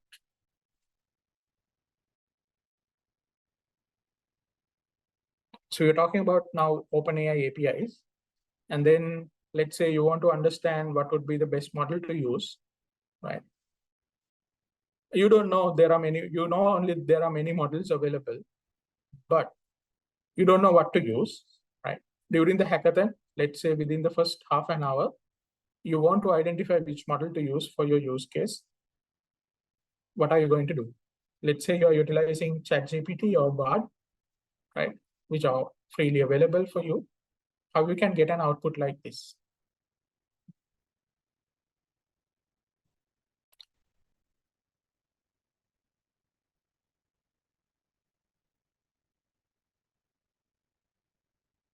Thanks. Yeah. Generate a table mentioning the different models of get their type, use case, strength, weakness, and price. Okay. Thanks, Nimesha. And then summarize the different AGI models, their type, few use cases, strength. Okay. Can you use Falcon LLM now? Yeah, you can use Falcon. Yes, it is one of the powerful ones offline, which I have like practically use it for a industrial use case, which is currently right in the POC stage. We just completed that. Yes. So I need details about AI APIs. List down all AI APIs and cons and pros of prices. Okay. Thanks, Mohammed. Create me a table for OpenAI services available. Print in CSV format. Okay, cool. Compare the AI models. Right. Okay. Thanks. Really appreciate your interactions. That is great to see on a Saturday night. Okay. So create a table for model type use cases. Okay. Cool. I think you are getting there. Most of the answers are like, most of the prompts are really like into a level. So you can mention, right? So the prompt that I was trying to create at is when you are in a hackathon, and then you need to decide for the use case what type of OpenAI APIs that you can utilize, and you can do you have to compare and contrast, right? Okay, very good. Yes, so generate a table comparing. So Diniti, generate a table comparing the type of the model, use cases. So generate a comprehensive chart comparing different AI APIs. Thanks, Vibhushan. Act as a LLM expert who knows everything. Yeah, that is kind of like Jayatu. So I think that is kind of like the way that you can get the most crisp answer out of it using Bard or ChatGPT. Right. All right. Okay, as an AI specialist with proficiency in various AI models, create a table that compares currently available AI models in the market. The comparison should include information. Okay. So Anurag, I think this is a good way to provide, but what happens here is you are not saying it is especially for the OpenAI APIs, right? So it might get an understanding that you need to compare AI models. I would suspect if you give it to right now on the what do you call this ChatGPT or a BART, it might give you answers on AI models can be in different 3 aspects. So it would give you AI for data science, AI for machine vision, AI for voice related. So it might give you models in that say, or even a column on the create table aspect of it, right? I saw some of the colleagues have left. I suspect it would be a power down in their region. Okay. Let's see. Okay. Right. Okay. So thanks for the answers. I think most of you are there. So if I want to do that, I would say that suppose you are an AI expert, and then you are guiding a team of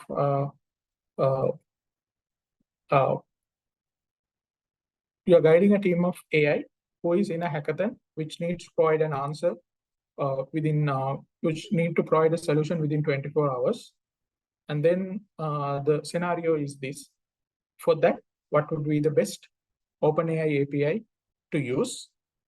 That is, so then starting on, and then why is that? Compare and contrast other models that are available. Right? So then it would basically giving me this type of an output. Sorry. Cool. Right. So let's go into the technical details of it. So you have model GPT. So it is talking about a type of a model, completion model, right? What it does is like, it is trying to complete the problem or the sentence that you are trying to do. GPT-4 is like kind of can be used for question and answering, can be used for summarization, can be used for completion, can be used for content generation. So a lot of things are there, but it says it is more or less towards a completion model type, right? So completion model type is when you are given a something, so it can basically identify what would be the next words to come, right? So use case is text generation, code generation, question and answer. See, right? And then the strength, so it can generate text and is indistinguishable from human written text, right? So how naturally it can provide an output, so it can still indistinguishable from the human written text. So then if your project needs, let's say you're talking about a chatbot, which will be talking with respect to a mature age person, right? So then it can identify differences. It is well aware of the language and all, right? But if you provide the same output to a kid who is less than 7 years or 10 years, so then he might not get an understanding what this chatbot is talking about, right? So then if you want to have that sort of a human written text, which is very much familiar with the normal languages, so then you can utilize a GPT-4. But if your customer base is much more matured, you don't need to actually use that type of a costly model. That comes to the second point, like can be expensive and can generate inaccurate, misleading information, right? So then here you have 0.06 per 1,000 token for completions, and $0.03 for prompts for conversations, right? Let's talk about what do you mean by these 1,000 tokens and 0.03. So one word that normally comes when you are dealing with this type of solution implementation is how many tokens that you are going to handle. And then you have 3 things to consider. One is fine tuning. Second one is input number of tokens. Third one is output number of tokens. So if you can identify all those 3, then you can have a budget kind of a thing, how much cost it would take, and then whether you would be able to do it within the given budget, or like you can say, you can give a some sort of a forecast. This would be the first if you're using OpenAI.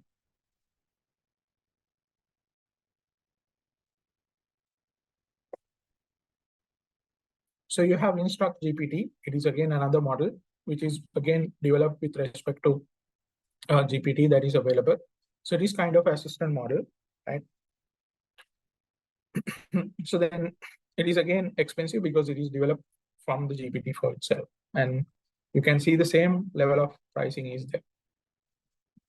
So Codex is a generation model basically for code generation. People were using it earlier, right? Good at generating code, but it has a very specific scenario where it generates only code. So it cannot generate any other images or so, right? When it comes to DALL-E 2, so that is basically for image generation and editing translation. So if your use case does not have anything with related to image generation, there's no point of using DALL-E 2, right? And then even if you want to create an image, so you can utilize DALL-E 2, or you can utilize GPT-4 because now it is multimodal now. So this is another model, right? So Whisper is basically speech to text, right? So I'm just showcasing different models that are available, but these are not the limitations. These are not the only models that are available. So if I go here, right? So I'm just showcasing what are the different models that are available, right? So this is model index for researchers, basically that you can get an idea about different models and then indexing of those things.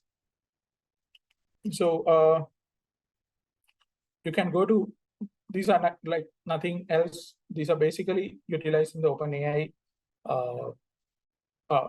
API references and the documentation. So you can see that Code DaVinci 002 is a base model, so good for pure code completion tasks, right?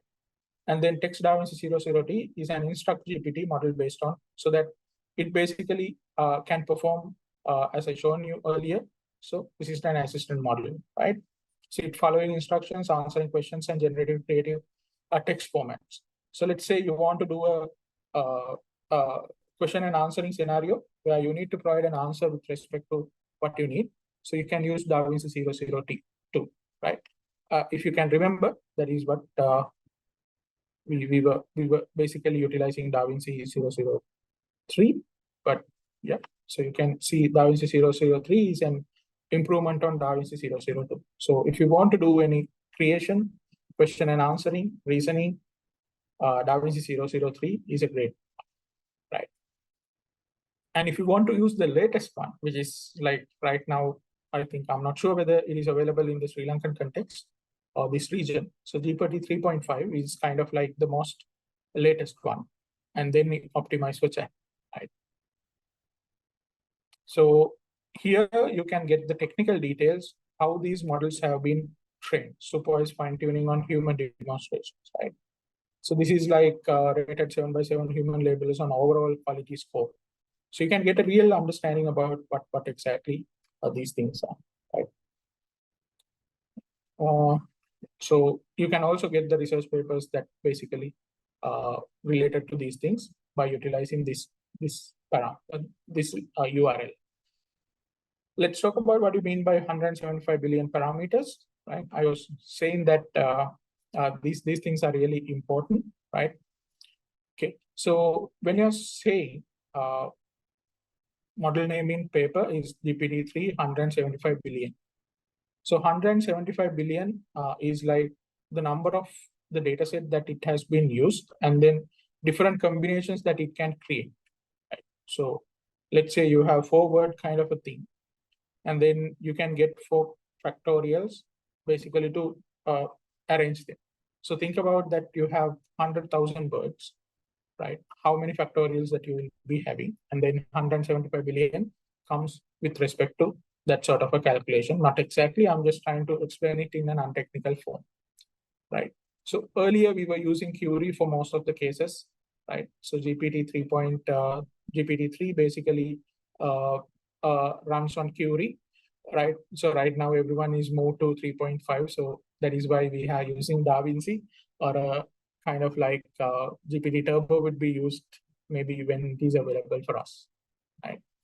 So 175 billion parameters is kind of like the largest that is available with the currently in Sri Lankan context right now for free of charge. So that is the largest one. but there are many other models right now available with more than these type of parameters, right? But since you are going to use OpenAI APIs, this is kind of like the largest that is available. Okay. And then let's go into different models, right? Very quickly.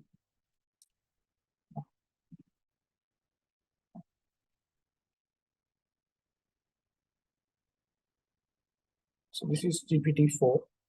So GPT-4 is having 128,000 tokens.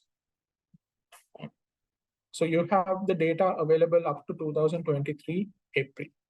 So any model that we are right now using with 3.5 is restricted only up to 2022. All right. So what is these tokens? So tokens is kind of like having a bit of a relationship with the words, right? So one token is approximately equal to 0.75 words. So let me show you here. What do you mean by a token? What do you mean by a parameter? Right. So parameters is the number of variables that the model needs to learn. Right. As I told you, I was talking about just 4 kind of words. So let's say you have 4 variables, and then 4 variables. What are the number of so when you have 4 words, you can think of it as a 4 variable kind of a problem, and then you're trying to identify in different dimensions. If I take it into another level, so let's say you have a data set which is talking about code generation, and then what are the aspects that you need to look into when you're doing a code generation. So that is what the number of dimensions kind of thing is talking about, the number of variables, right? So these variables, as I told you now, are used to represent the relationships, right? So I told you like foundational models is trying to understand those structures, phrases, kind of things. When you have more relationship identification, then you can basically provide very crisp, accurate answers. So that is why people try to use large models. Right? So when you're talking about Falcon, it would be close to 70 billion, and then Llama is also 70 billion. I'm not sure whether it is Falcon 70 billion or 7 billion. And then you have Mini Llama, which is again 7 billion. So if your use case is not that hard, you don't need to use this 175 billion kind of large models. If your use case is too complex, then you can think of utilizing large models, right? Okay, so that is basically the number of parameters. So what GPT 3.5 Turbo talking about 175 billion, or I think it is somewhere near that, is like how many variables to represent the relationships between them. So if you want to have a generalized kind of a answer, so then you have to use in another way. You can use the large parameter models. But if you don't want to have that sort of a thing, not more generalized, more specific for your domain, then you can use less number of model. And then what happens is your answer is also going to get much faster. And then if you iteratively training it, then it would be more accurate, more faster than utilizing a large model. The next thing is basically token size. So token size is number of different tokens that the model can represent, right? So size of token is kind of like a unit of text. So when you're talking about a word, when you're talking about, because this identifies, when you're doing these calculations, it's always identified it as a word chunk or a kind of a embedding, right? It is, when I'm saying embedding, it is just a number that it identifies. So then how many numbers in that given part is what we're talking as a token. Because any of these models cannot understand exactly a text because it is converted into a machine understandable language, right? So what happens is one token is basically close to 0.75 words.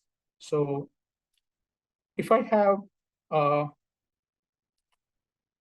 if I have 750 words, how many tokens that I am having?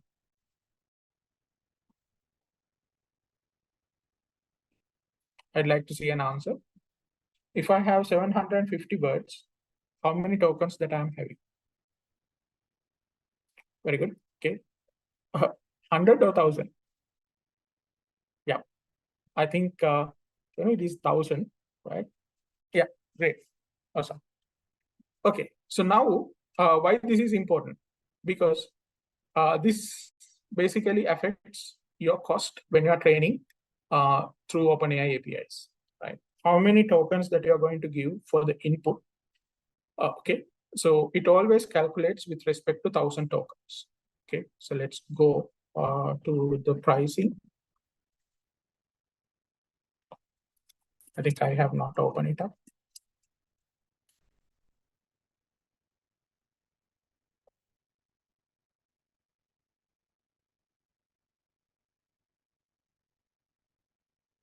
This one. So here, if you are using GPT-4 Turbo, which is not available for us at the moment, right? So you can see GPT-4, there are different models that are available. So you have a preview version, you have a vision preview version. That means for vision kind of related work. So you are going to get input 1000 tokens, you have to pay for 0.01. That means 1 cent. Right? And then for 1000 token output, you will be paying 3 cents. Right?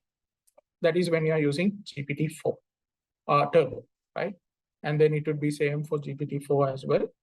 I think the value is a bit higher when you're using it for 32K, right? GPT-4 32K because the array size is large. So then GPT 3.5, still we don't have that capability, and Assistant API will be covering at the end, right? So this is what you will be utilizing most of the time in your hackathon. So you have fine-tuning models. You will be utilizing GPT Turbo or DaVinci 2 or Babbage 2. They have only shown these two because for the fine-tuning. So training, you have 1000 tokens, and then it would be 0.008.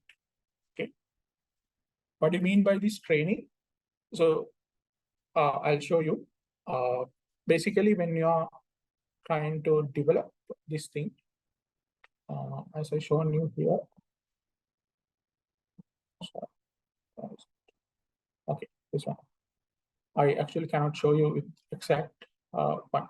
So let's say I'm going to create, and then I'm going to add a file here. Right? So file consists of details that I want to train on. And then that is what we call the training aspect of, right? So if you have 1000 tokens, so 1000 tokens, that means 750 words, you will be charging $4.008, right? And then that is only for training, right? So let's say you have a 100-page document. Okay, let's forget about that. Let's take a very simple one. You have a 5-page document, right? And then we think average number of words in a page is 250, right? So 250 into 5 is 1250 words that we are talking about. Okay. So 1250 words are there. And then you need to convert it to tokens. So that means you need to divide by 0.75. So 1000, how much it was? 1250 divided by 0.6. Okay, you cannot do it here.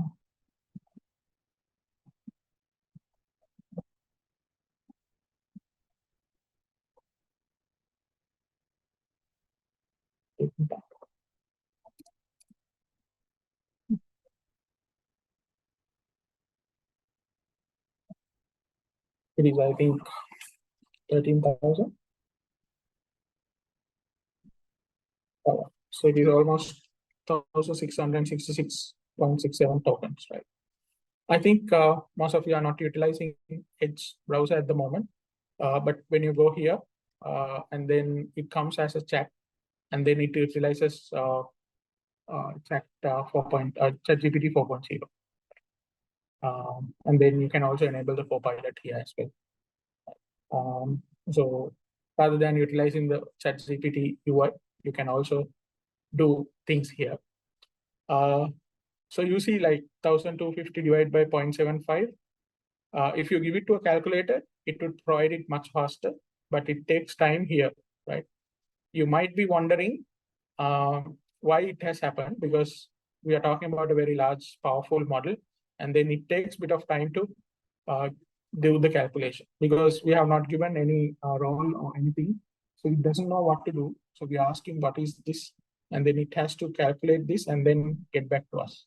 So that is why it is taking time. So never use this type of a thing, like using the ChatGPT for your applications. If you want to do that, do it in a way like the guided form that I showed you earlier. So anyways, right now we're talking about a tokens of 1666. So that means you will definitely have to pay. You will definitely have to pay.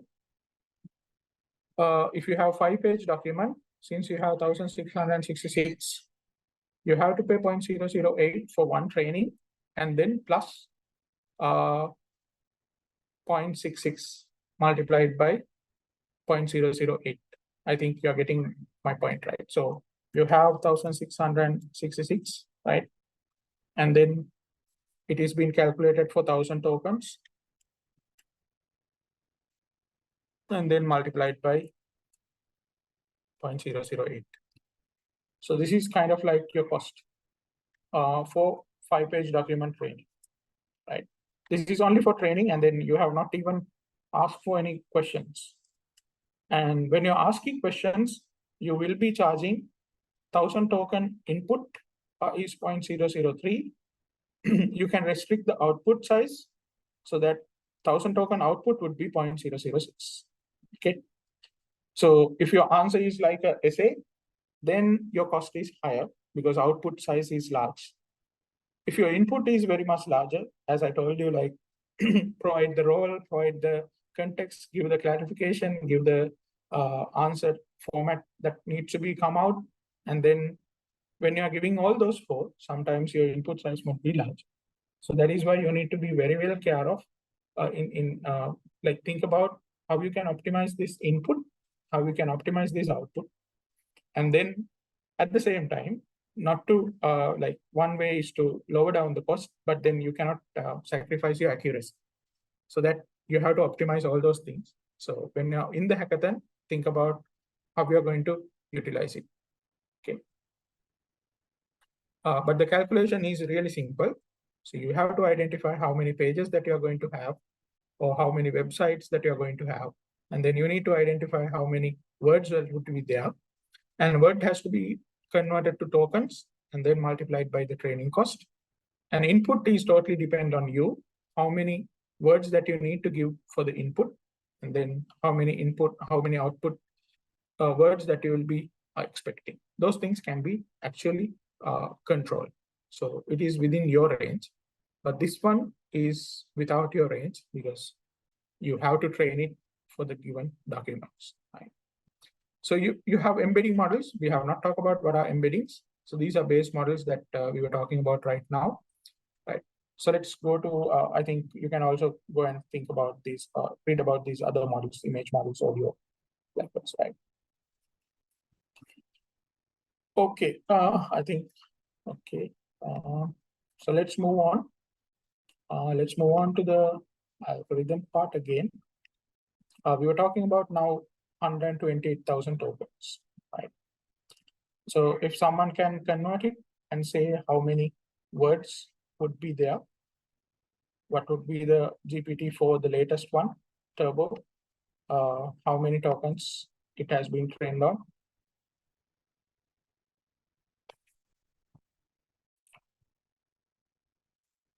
Okay. Yeah, we can do the right.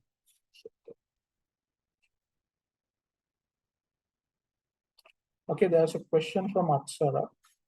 Is training here means pre-training the model, like giving PDFs? Yeah, that's correct. That's correct. So we are uploading the PDF, and then the PDF has, let's say, 250 words per page, and then number of pages, as I told you, like let's say it is 5,250. So that means we have 1,666 tokens, and then for that you have to pay 0.008, 4,000 tokens. Right? So when you have more larger PDFs, then your cost goes higher. Okay. All right. And also, like, so you can see the returns a maximum of 4,096 output tokens. Right. So 4,096 output tokens. Right. So one token is one word, like word divided by 0.75, right? So one token divided by 0.75. So you can do the calculations and then identify how many would be limited your output. And then again, there is a problem when you have a larger output, it takes time to load, and then customers might not wait for a larger output. Always have to have a very crisp output so that everyone gets the benefit of the OpenAI thing. But if you want to have a detailed one, then properly you need to have. But if you are using it for a chatbot, I think no one wants to have a 1,000 type of a word output, right? So they want to have a very short answer, which provides exactly the details that you want. And then if they are not satisfied, they can ask, explain more, and then you can give the larger output. So you can control your outputs, and then you can train outputs for that as well. So let's move on to the code walkthrough, so then you can get an idea about that as well. All right, so let's go. Okay, I wanted to talk about the next level, which is how we are doing the prompting, right? So we were talking about a very layman type of a prompting. Is Langshan going to update their podcast? Because also, yeah, true. Yeah, I think I can support you, Pandukar. Yes, there is a better way. So one thing is why you need to actually use the LangChain. Then we can think of another workaround. So that is why I want to discuss. So it is basically kind of like a workaround. There are problems with that. Yeah, that's correct. Might not be the complete answer, but need to look into for what use case that you're using. Okay. Okay. So advanced prompting techniques, right? How we can prompt it so that we can have the answer the way that we want, right? So there are several things. These are really important parts when you're especially utilizing the OpenAI API, and then you have seen the cost that you have to pay for erroneous prompts that you will be generating. So you have to be very careful in your hackathon, and then going forward when you're in the industry developing these type of solutions, you have to think about on the client side or even the solution side how you can actually maintain this cost and optimize it, right? So one thing is few short prompts. What it does is you give the prompt, and then during the prompt you basically try to train it, right? So because this type of a question, if you ask from ChatGPT, might not be able to give an answer. But when you are giving this type of a few supporting context, how this should be done, the ChatGPT from the algorithm side, the DaVinci 003 or GPT 3.5 Turbo can utilize this as a training and then provide the answer. So that is that powerful. So you are giving now prompt, okay, odd numbers in this group add up to even number. So you are saying the answer is false, right? So you're saying odd numbers in this group add up to an even number. So that it does know what is a odd number, what is an even number, right? So you have the odd numbers 9, 15. Okay, so I think 9, 15. You have a mathematical problem here. Is 2 odd number or an even number, right? And then so 9, 15, 1. You can consider, right? So it is not an even number when you're calculating it, right? So 15, 9, 2, 1.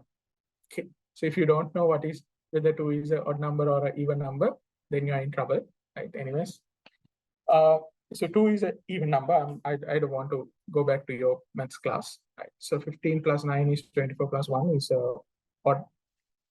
so then it knows. And then this one is also odd number in this group add up to even number, right? So likewise, when you're asking the question, so now it knows how it comes as, right? Odd numbers in this group add up to even number, then it knows how to provide the answer, right?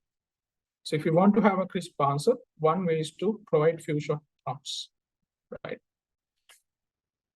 The next thing is kind of like bit intelligent, logical. So chain of thought prompting, right? So what you do is like the odd numbers in this group add up to even number. You provide a context, adding all the odd numbers gives 25, the answer is false, right? So you're basically, here you are giving a lot of things, like, so you are giving more things to consider, but here you're saying, reasoning it out, why I'm saying it is answer is false. So that it can basically train with respect to this. So that is called the chain of thought prompting. So you can think of whether you're going to go with few shot prompting or chain of thought prompting. So if you're thinking about your input size, training and all, one such scenario is like you can have like this, right? But you need to put some thought behind it, how you are going to do that. And then this one, zero shot chain of thought. Even you don't give any example like this, basically you use the power of foundational model and the LLM to decide that what would be the scenario, right? So that is what we call the zero shot chain of thought. Zero shot is a machine learning approach that you are trying to train a model with no examples, right? So with the examples that you are providing, it learns. So that is what you call the zero shot. Then you have one shot learning, and then you have few shot learning. So few shot learning, so you are providing few examples to learn, right? Sometimes there is kind of a benchmark, at least you need to provide 20, 25 range to understand the whole combinations. So then in that scenario, your prompts would be need to having 25 at least parts like this for the training. Yeah. Okay. So chain of thought is like you're providing the logical aspect, and then zero shot is like when it is given, so you can actually follow the zero shot point, right? And then so basically you can actually generate knowledge from prompting, right? So you have the code as reasoning, right? So okay, so let's delve into the other one, right? Okay. In a scenario like when you want to fine tune, so you can utilize few shot chain of thought, like zero COT, or like basically going towards a zero shot learning as well. So those are the areas that you can follow. And then I'm just showing how you can put these things in a textual form, right? When you're especially building a solution, industrial grade, production grade, you cannot provide these things as a hard-coded things. So this has to be parameterized. So that is aspect of software engineering, which I'm not going to talk. So when you're developing for hackathon, also don't give it like this, because I showed it like this, but I'm just showcasing how it can be done. So you can actually call here your text file or something. You can put it over in your text file, and then you can call it here. So that way you can also modify the code into a more structured and more organized code. Otherwise, it would be not good to be like not accepted as well. All right. So going back to the slide, which is kind of like the last slide. Okay, so I was talking about how you can do prompt fine tuning. We were talking about 4 aspects. Still, whatever the format that you're following, always try to follow these 4. You have to provide clarity and specificity, right? What you mean by specificity is like you have to say you have to remove the ambiguity that could be there. And then in that scenario, when you're giving clarity and then you provide clear instructions, then you don't have that ambiguity coming in. The next thing is contextual understanding. So you have to provide the context because this is not still in the AGI level or SGI level, right? So you have to provide the context, okay? So then it cannot have the bias, right? So if you have a bias, right, you may be ended up in a very wrong place with providing a lot of bigger hallucinations. And then, yeah, so I have faced it in front of a client where I have not done that part properly. So that I was trying to give abbreviates to the chat and then ask, and then there were total output coming through slang words because I have not covered the context. I have not covered the bias aspect of it. So basically, I was trying to utilize the whole like the language model rather than restricting it to our use case. So there were a lot of like slang words, urban kind of words came through because of that abbreviation that we have used. So always try to mitigate the bias, right? How you can mitigate, right? Is like when you're using your training data, provide those type of things, and then always you can train with your prompt, okay? These type of words cannot be used. This type of outputs cannot be generated. And then if the prompt consists of kind of like racism or some other like unwanted things, so you can control through the providing the clarity and specificity so that it covers the bias mitigation. Then if you do it for one time and then the answer doesn't come, don't stop. You do iterative refinements, right? You don't say that GPT is not useful or like I need to spend a lot of time. Yeah, iterative refinements will always give you exact answers. Sometimes it might take 10 to 12 iterations. Sometimes it might take 100, more than 100 iterations. But if your prompts are really crisp, and then if it follows these three, your iterative refinement would be, number of iterations would be very much less. Okay, all right. Any questions? But at the moment, please feel free to ask any questions because your cost and everything, a part of you will be able to do the model, right? But your cost would be higher in that scenario. So you have to think about that as well.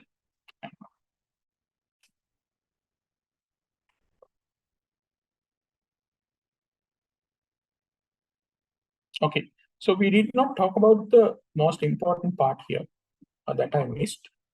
This one. Embeddings, right? Really important when you are using OpenAI APIs or LLMs, right? That has to be very much taken care of. What are embeddings are? Can you replace the fine tuning with regs? Yes. It's fine tune. Okay. Yeah. So reg is one aspect. I'm not going to cover the regs today, Panduka, because there is a total 3-hour session for you to handle the regs. Right. So regs, anyone who is interested, those are called retrieval augmented generation. That is one aspect to overcome the embeddings and then utilizing it. So what happens with the regs is basically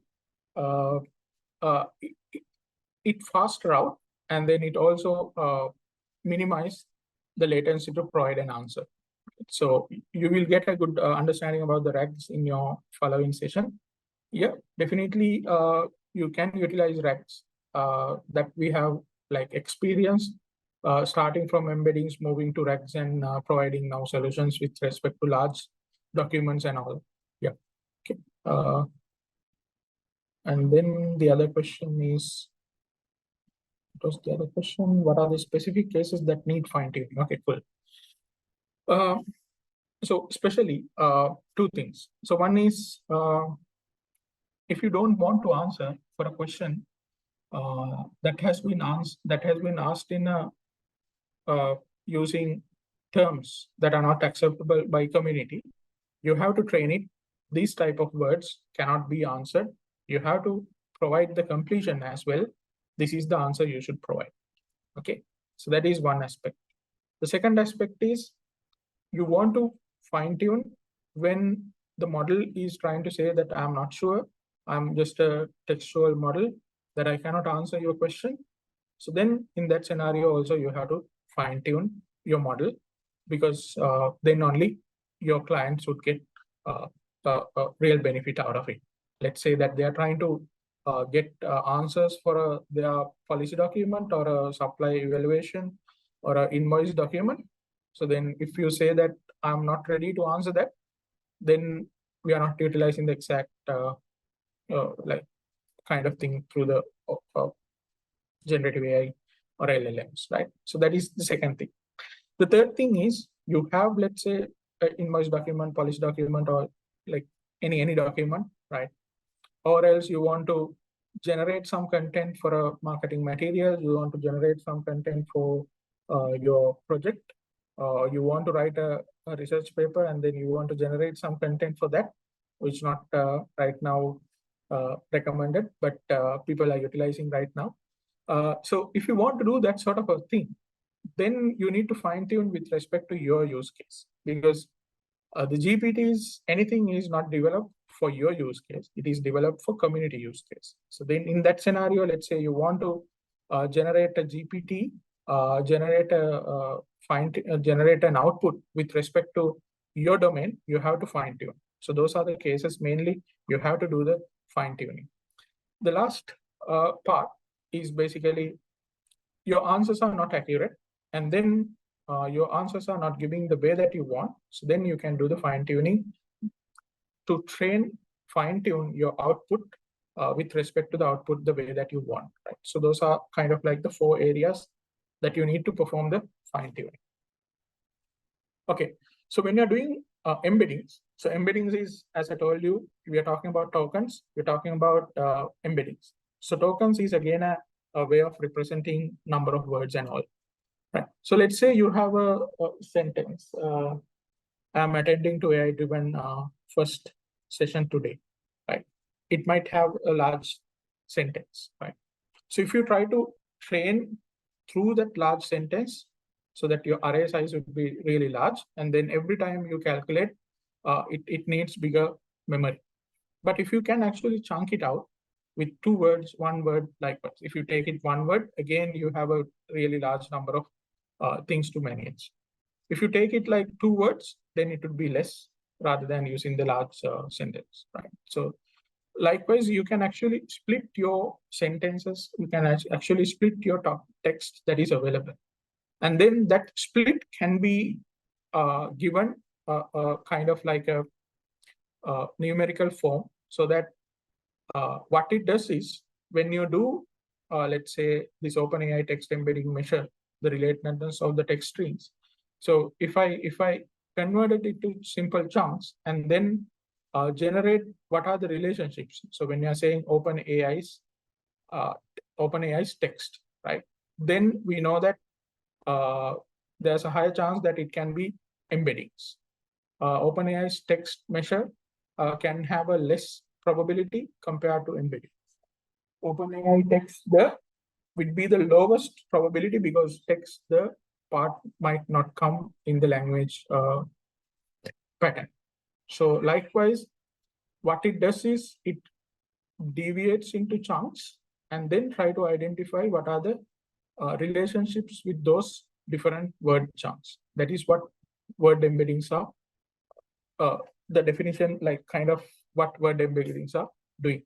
So when you need it, embeddings is basically to search, because if you want to search and then if you have this total network or the graph available for you, right? So how OpenAI related to embeddings, how OpenAI related to measure, how OpenAI related to relatedness.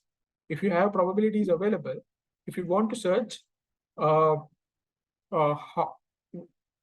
is OpenAI text embedding, that is maybe the prompt that you are going to ChatGPT, a very layman person would type like that. So then from the DaVinci 002 or 3, what it does is try to identify, okay, now it knows it is a question. and it is asking about OpenAI embeddings.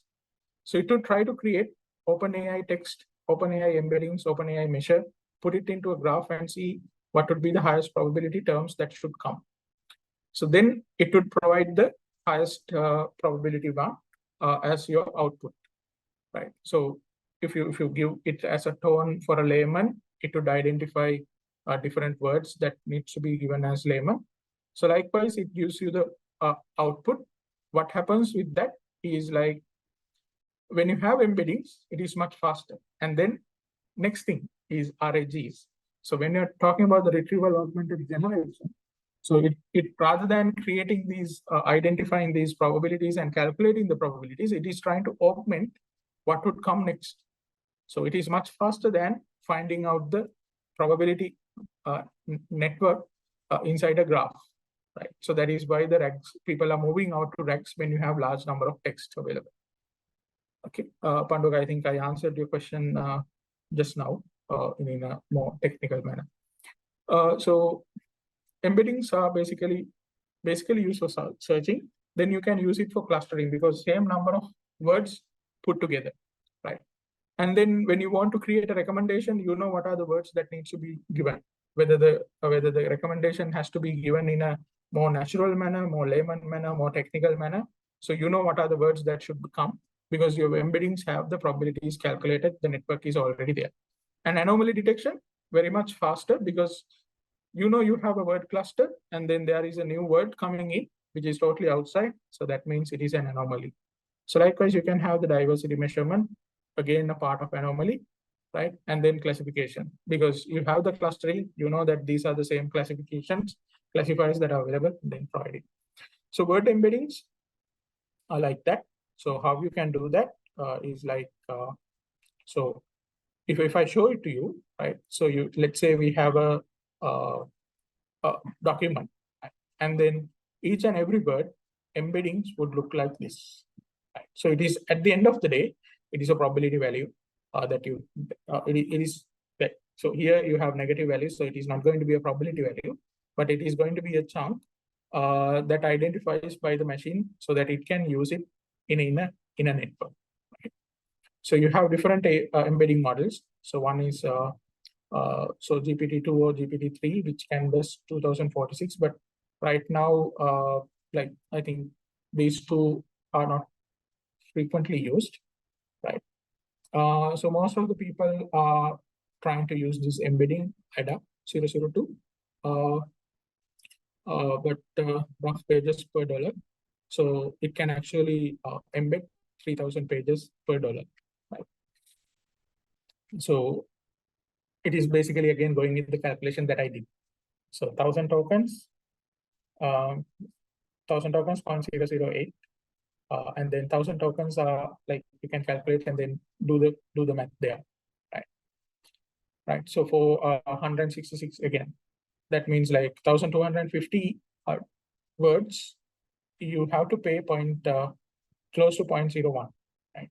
And then if it is 3,000, so you can think of the calculation. We did it with respect to Da Vinci, so that ADA is also the same thing, right?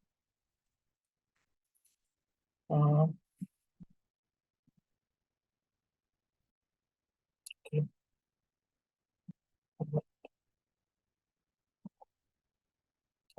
So I just wanted to showcase, like I'm utilizing what they have developed. So here you have this different word embeddings that goes into different with respect to different color range, right? Okay. All right. So let's move on to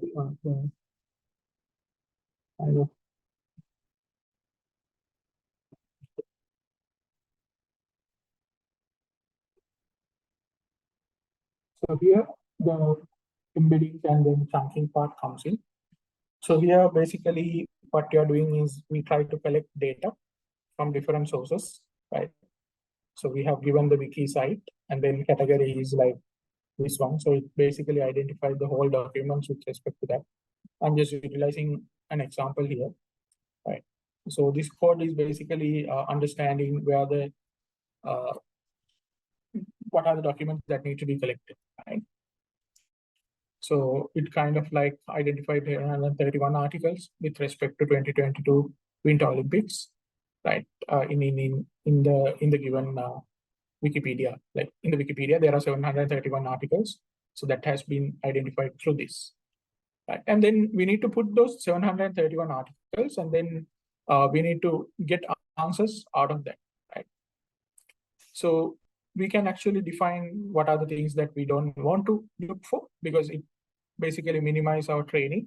So those are really good aspects that you need to follow. So when you are training for your data set, think about what you need to train on, think about what you need to train on, so that you can minimize the cost, and then at the same time, it basically improves the accuracy of your model as well, right? Okay, so going down, right? So going down, still the document processing part comes here. Right? So now, once you have filtered out everything, so you have filtered out 510 sections, even 2,000 sections. So that means your data set is very much lower now, right? And then you are ready for the training, because you only need to identify what exactly as the information that you want to extract, right? So when you print it out, you can see that each and every article, right? So you have Winter Olympics, and then here you have the word. Here you have the your word chunk. So Olympic bid 2022 is one, winter, and then there is a new line. Then you have Paralympics equals yes, then there is a new line. So likewise, now this is your basically the word document chunks that are here, right? So that is how it is being recorded now in a CSV type of a format. Now what you can do is, since it is in chunks, and then you can utilize kind of a embedding a DB, so that you can create those correlations that would be there, and then store it into a database. That is what happens somewhere here, right? So embed document chunks, right? So there are different ways that you can do you can do embeddings. So like you can see that 0 to 999. So here you're performing the embeddings, and then you're giving what is the model that you're using for the embeddings, right? So I showed you the cost of using ADA 002, right? So it is kind of like up to April, it is the best one to do the embedding when you're utilizing OpenAI. And then, so what would be the batch size that you are going to have, right? So then it calculates the probabilities that with the word chunk relationships. Now it is available. What we can do is, now you can actually save those embeddings into a place where it can be utilized by the by OpenAI API when you are doing so.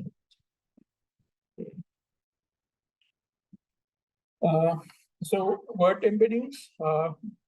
So there are several ways that you can store these embeddings. You can either store these embeddings in a CSV, but we recommend to use kind of like a document DB to store these embeddings. So FAIZ is one, FAIZ, and then there is Analytics DB. That is another one that widely used with OpenAI embeddings, because they work faster. You can use CSV, but it is a bit slow, right? So you know that it is not having any structure. So it is every comma separated. So you have to read it and then find it out, which is a very cumbersome process and then takes time. But if you have document DB, so it is structured less, like no structure DB. So then it would be easy to understand, and then it follows either kind of not structured format, so that it can easily find out the things that you want, not following a structured thing.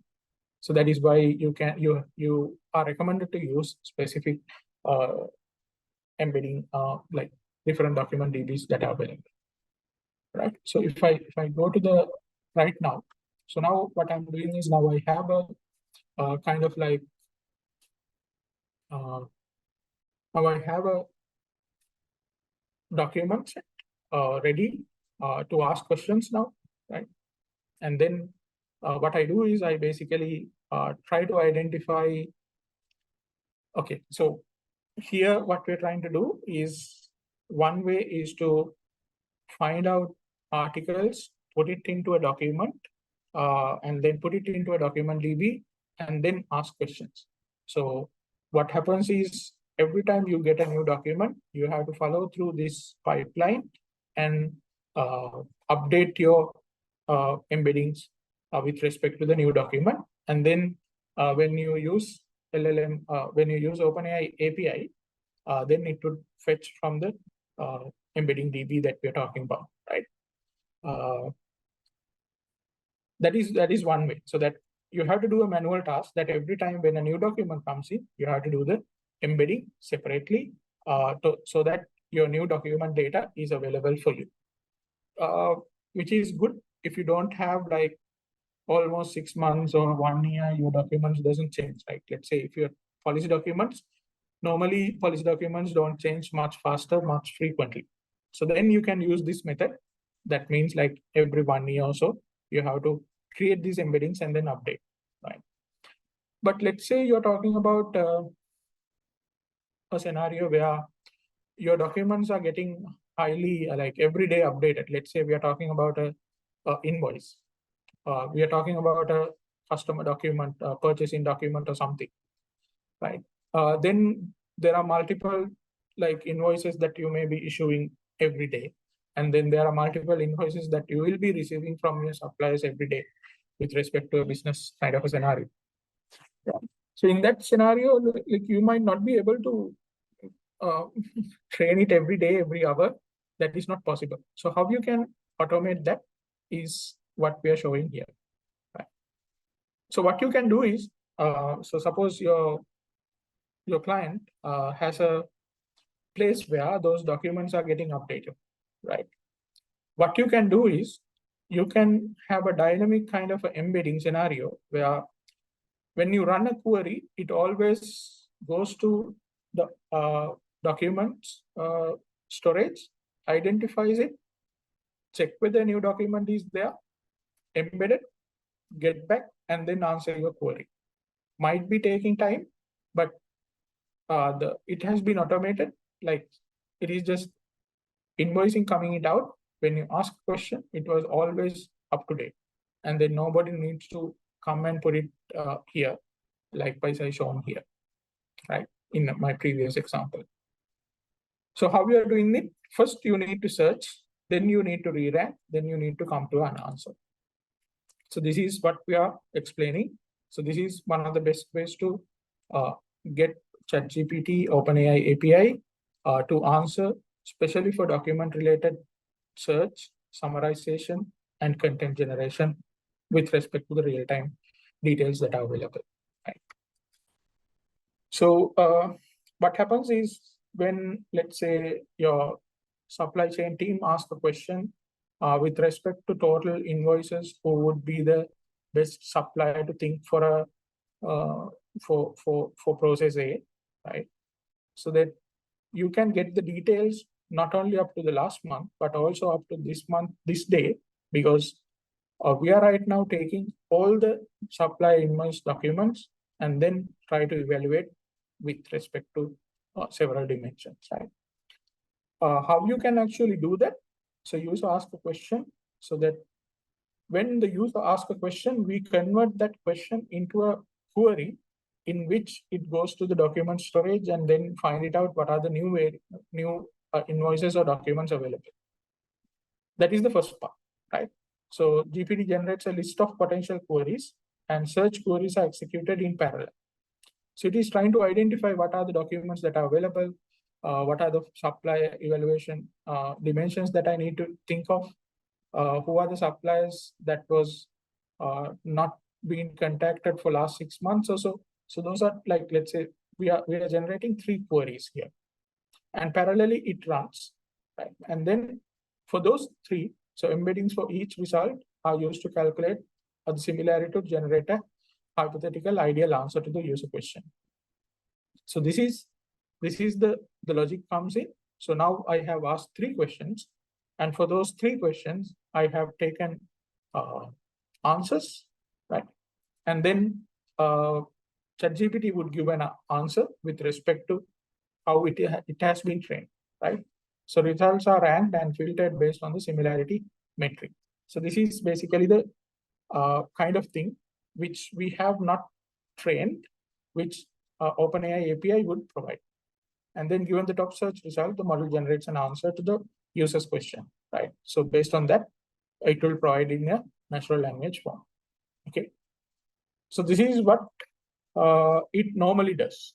And then if we can actually intervene the re-ranking process by providing fine-tuning through different ways, that I need to give priority for suppliers who are giving me more days to pay their bill, right? Pay their invoice.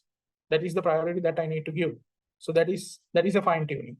Then what happens is, rather than giving all those three aspects the same weight, so now model knows that I need to give higher weight for the query that provides me large number of data days, right, or time to collect the invoice amount. So that is where the fine tuning comes in. That's why I told you there are 4 ways that we can do the fine tuning. So one is basically giving examples, right? The second thing is basically chain of thought. The third thing is with like chain of thought with like few shots, and then chain of thought like basically few shot, one shot. So those are the 4 things. So you can think about in this scenario. I don't think that single zero shot would learn. We need to give few shot, but we need to give the chain of thought. So chain of thought with few shot would suffice for us to basically provide the answer that we want to the way that we want, which we have used for some of the scenarios. Like it was like very early days when we were doing this POC for a client. We have changed only 2 inputs. That means the prompt has been changed in 2 different points with the word, and then we basically say that if this word is there, provide the answer as not applicable. And then we were given another word and then say answer as not applicable.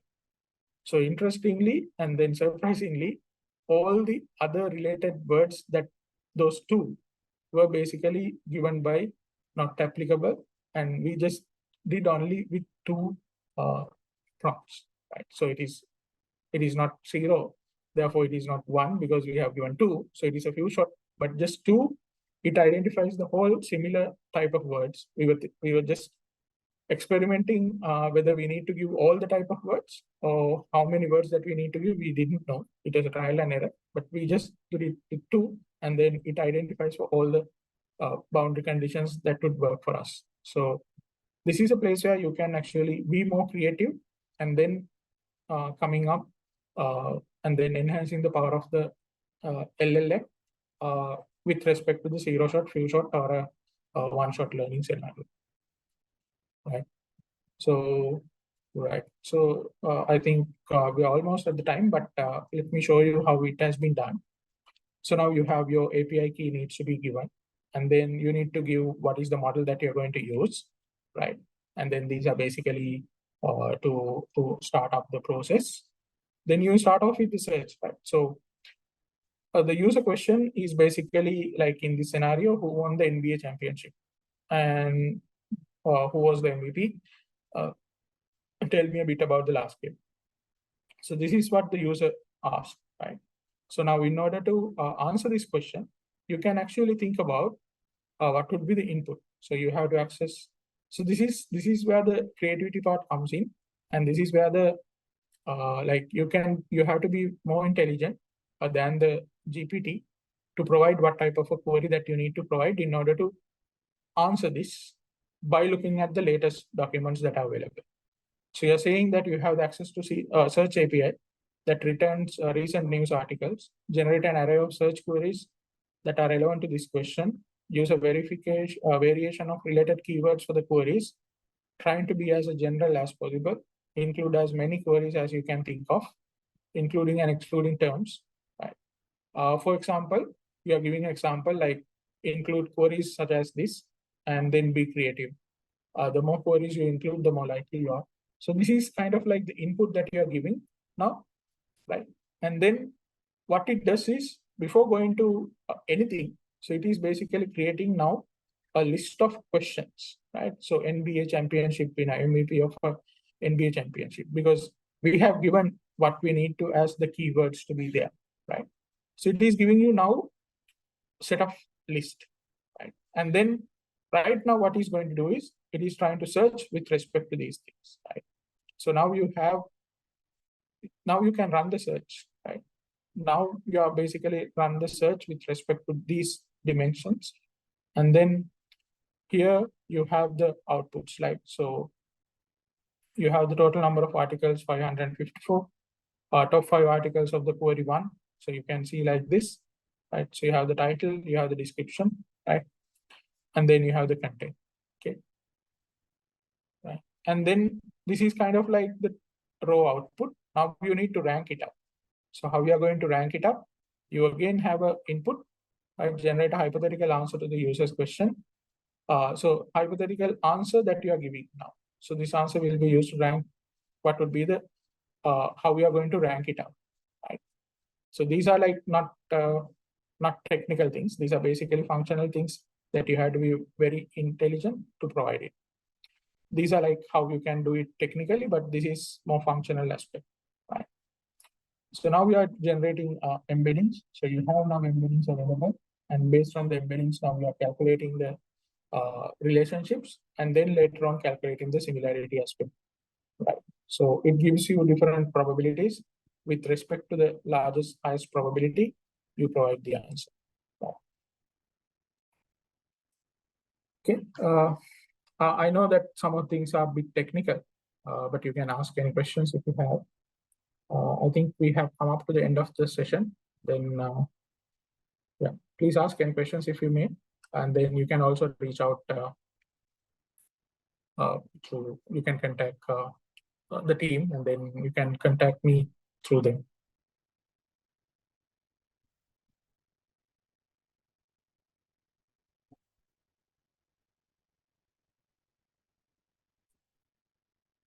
Yeah, very good question, Panduka. So yeah, so that is what there are pros and cons when you are using OpenAI, when you're using offline models, right? So it depends on the use case that you're dealing with, right?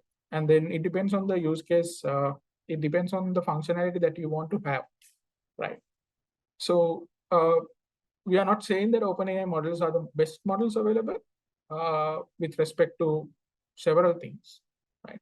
With respect to the number of parameters, with respect to the number of tokens, right? With respect to the capabilities of the offline models, no.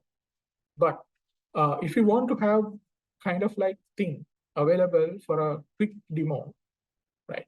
And then later on you can do your work, then one of the best way is to utilize OpenAI API. And also on the other side, if you don't have larger infrastructure, that is not going to be a problem. If you are going to be a real solution provider, definitely you need to ask for the services infrastructure that you need. But I'm saying if you want to do it very quickly with less number of things, let's say you just need to test the waters. So in that scenario, downloading a 70 billion model and then fine-tuning it with respect to the use case might not be feasible, and they're not good for the client side as well. So in that scenario, you can ask for some $20 or $30 from the client, and then you can showcase how it works. And then later on, you can say that these are the costs that would be incurring, so that you can move out if you go to the offline model, but it takes this much of time. Hope I have answered your question, Pandit. So what's the trade-off here? So I think I answered your trade-off, right? Not at all. These are really interesting questions. And then yeah, these are like really, really to the point questions. I really appreciate it that you asked. And then I think the other team members also learn from that. Okay. Yeah, fine-tuning embeddings, right?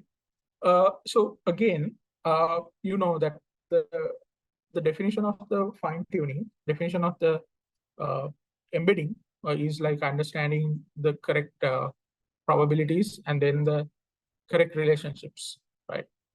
Then you can also perform this type of fine-tuning, basically providing these type of embeddings has to have this type of a value, right? So that is where it comes as this one. So Llama index uses in their architecture so that you can increase the accuracy of your output, or like how you are creating your network, you can increase that. So people are trying different things. So it is intuitive that what you are trying to do with fine tuning with prompts and completions, they have tried out whether it can be done on the embeddings as well. And if it works, yeah, that's a breakthrough. At the search level, when we parallelize the inquiries, isn't it cost effective? It is not cost effective, isn't it? All right. Okay. Yeah. So I think so Diniti, yeah. So parallelization, it has always pros and cons. But here the problem is we don't know what type of a query that would come in, and then we don't know exactly what we need to look for. So it is like dynamic kind of a question that we are trying to identify. So in that scenario, it is kind of like a handoff that we are doing it, because we need to provide the most latest frequent the correct answer. So in that scenario, we basically think of identifying the most correct answer, even though the cost is a bit high, and then even though the infrastructure needs a bit more. But yeah, so it depends on different dimensions. So you have to think about when you're designing the solution, when you're explaining it to the people, client, or maybe your team members, different dimensions. You have cost, you have time, you have latency, you have accuracy, right? You have explainability. So different types of things are there. And then sometimes you might not be able to cover all of these. You have to have a trade-off. How can I use OpenAI API to go through a document and answer a question based on the contents of the document? Okay. So Hasitis is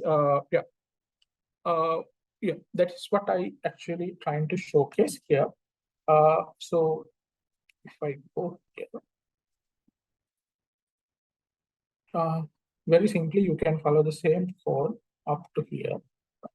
So here you have a user question. Let me go here. And yeah, it is not a very kind of a difficult use case. So you can use this question and answering mode, right?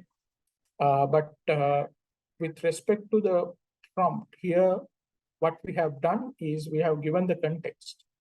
So what you can do is, irrespective of given the context in the prompt, you can say that take the data from the PDF somewhere else, and then you can answer questions with respect to that. So that is very easy. So what you need to have is you need to have a location where you upload the document, and then that document has to create those embeddings like here, right? So those embeddings should be there. And once the embeddings are available, what you can do is you can create these prompts, right? And then you can fine tune what way that you want to answer. So normally ChatGPT, OpenAI APIs are right now more trained on, so you don't need to even fine tune it. You can just try and ask how it works and all. And then if your answers are not accurate, then you can think of any fine tuning with respect to this.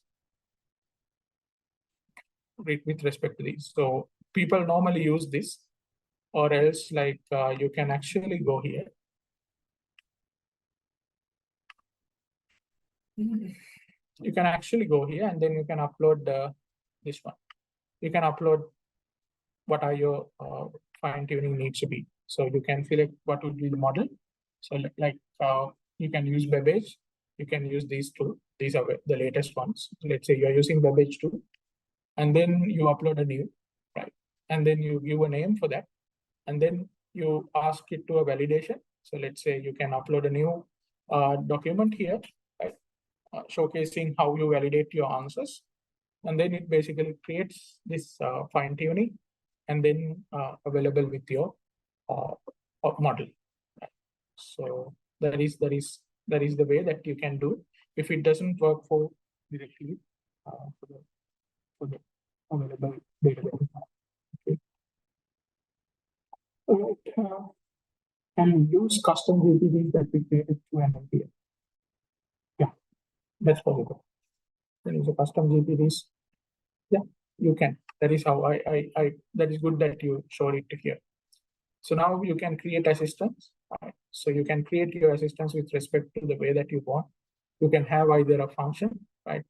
So you can say that different functions like get weather or a get stocks kind of a function you can create, just a JSON format that you need to provide. And then if it is a code interpreter, so then you have to you're especially loading it out like this is different model that you need to have, right? Codex kind of thing. And then you have the retrieval. So retrieval is what we are right now discussing, information retrieval, right? So it basically assesses knowledge from the files, right? What I think Hasita also asked, like, okay. Yeah. So now it is available, but unfortunately, some of the things are not available for us yet at the moment. And then unfortunately, some of the things are like they have posted out due to the high demand. So I think everything will be okay by the time that you are starting to do this. All right. Any other questions or are we good? Mr. Hansa, we have received some questions through the Slido link. Shall we move on to those? Yeah, please.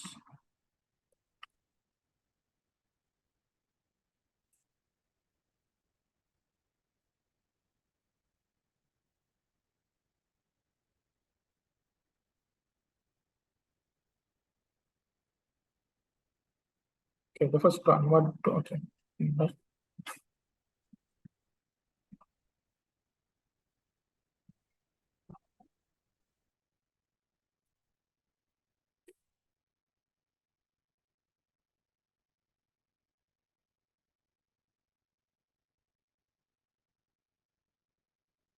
Shall I move on?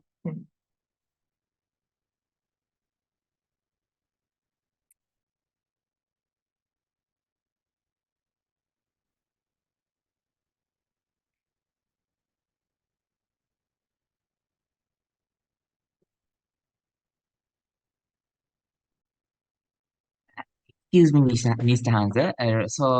Our delegates for that upcoming hackathons and all other relevant upcoming sessions details, we will share with you in our fourth sessions. So don't worry about that. We will share that all relevant documents and that all relevant data with you from our fourth session. Thank you, Mr. Hansa.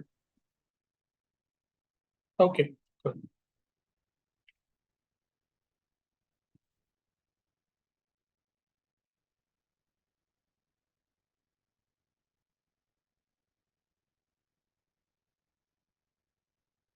Okay, the next one is like, okay, can you give a summary of everything? Yeah. So what we discussed, shall I answer this question or like?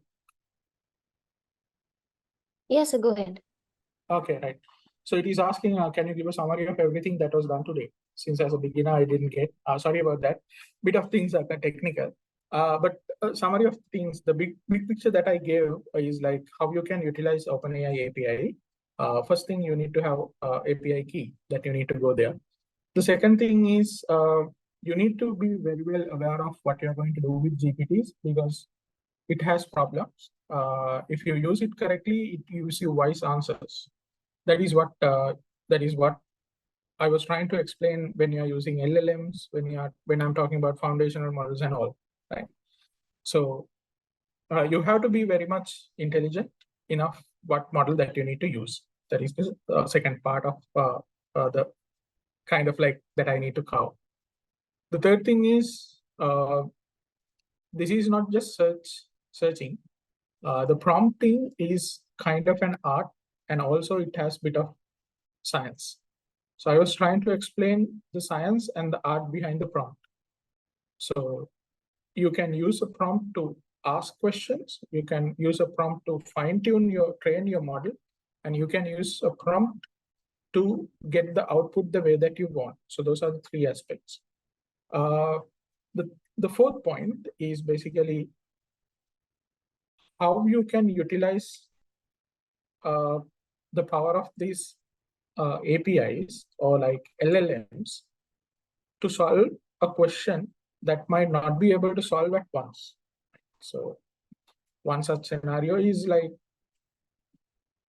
you might need to have a dynamic query available every time when you ask a question. So if you do it in the traditional way, what happens is every time when you have a new variable comes in, you have to change your SQL query, right? But when you are utilizing kind of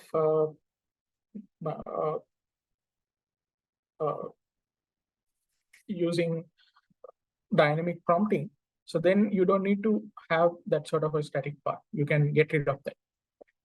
So that was the fourth part that I was trying to say. And then the bigger picture is basically these are not only technical things, these are functional things. Technical parts are always easy because for any type of 5 categories that I discussed: intelligent search, querying, content generation, translation, code generation, 5 things. You have a very specific set of actions that you need to follow. And then the architecture or the data flow, everything is always going to be very similar. So technically it is easy, but functionally and intelligently you have to design your solution. So those are the 5 aspects maybe I can say. Okay, I hope that answers. How can I use OpenAI API to go through a document and answer question? I think I answered that as well. So you can right now you can directly upload now, or else you can use, OpenAI API, you can utilize through OpenAI API key, do the embedding for the document, and then basically use DaVinci 003 or Turbo so that you can get the questions out. What sort of specific specs are required to run an offline model? Yeah, very good question. I think, give me a minute.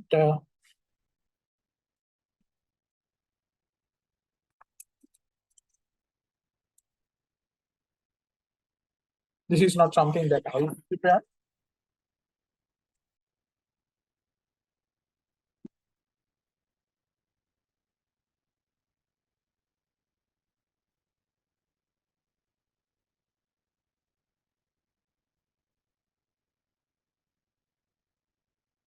I'm sharing my screen again. Okay, anyways. Okay, right, no need to share. No need to share. I'll put the link so that you can actually do the calculation.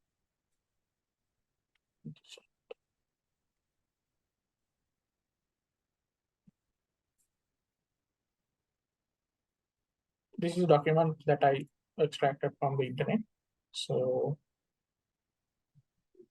oh no, it has gone to some. It's gone to.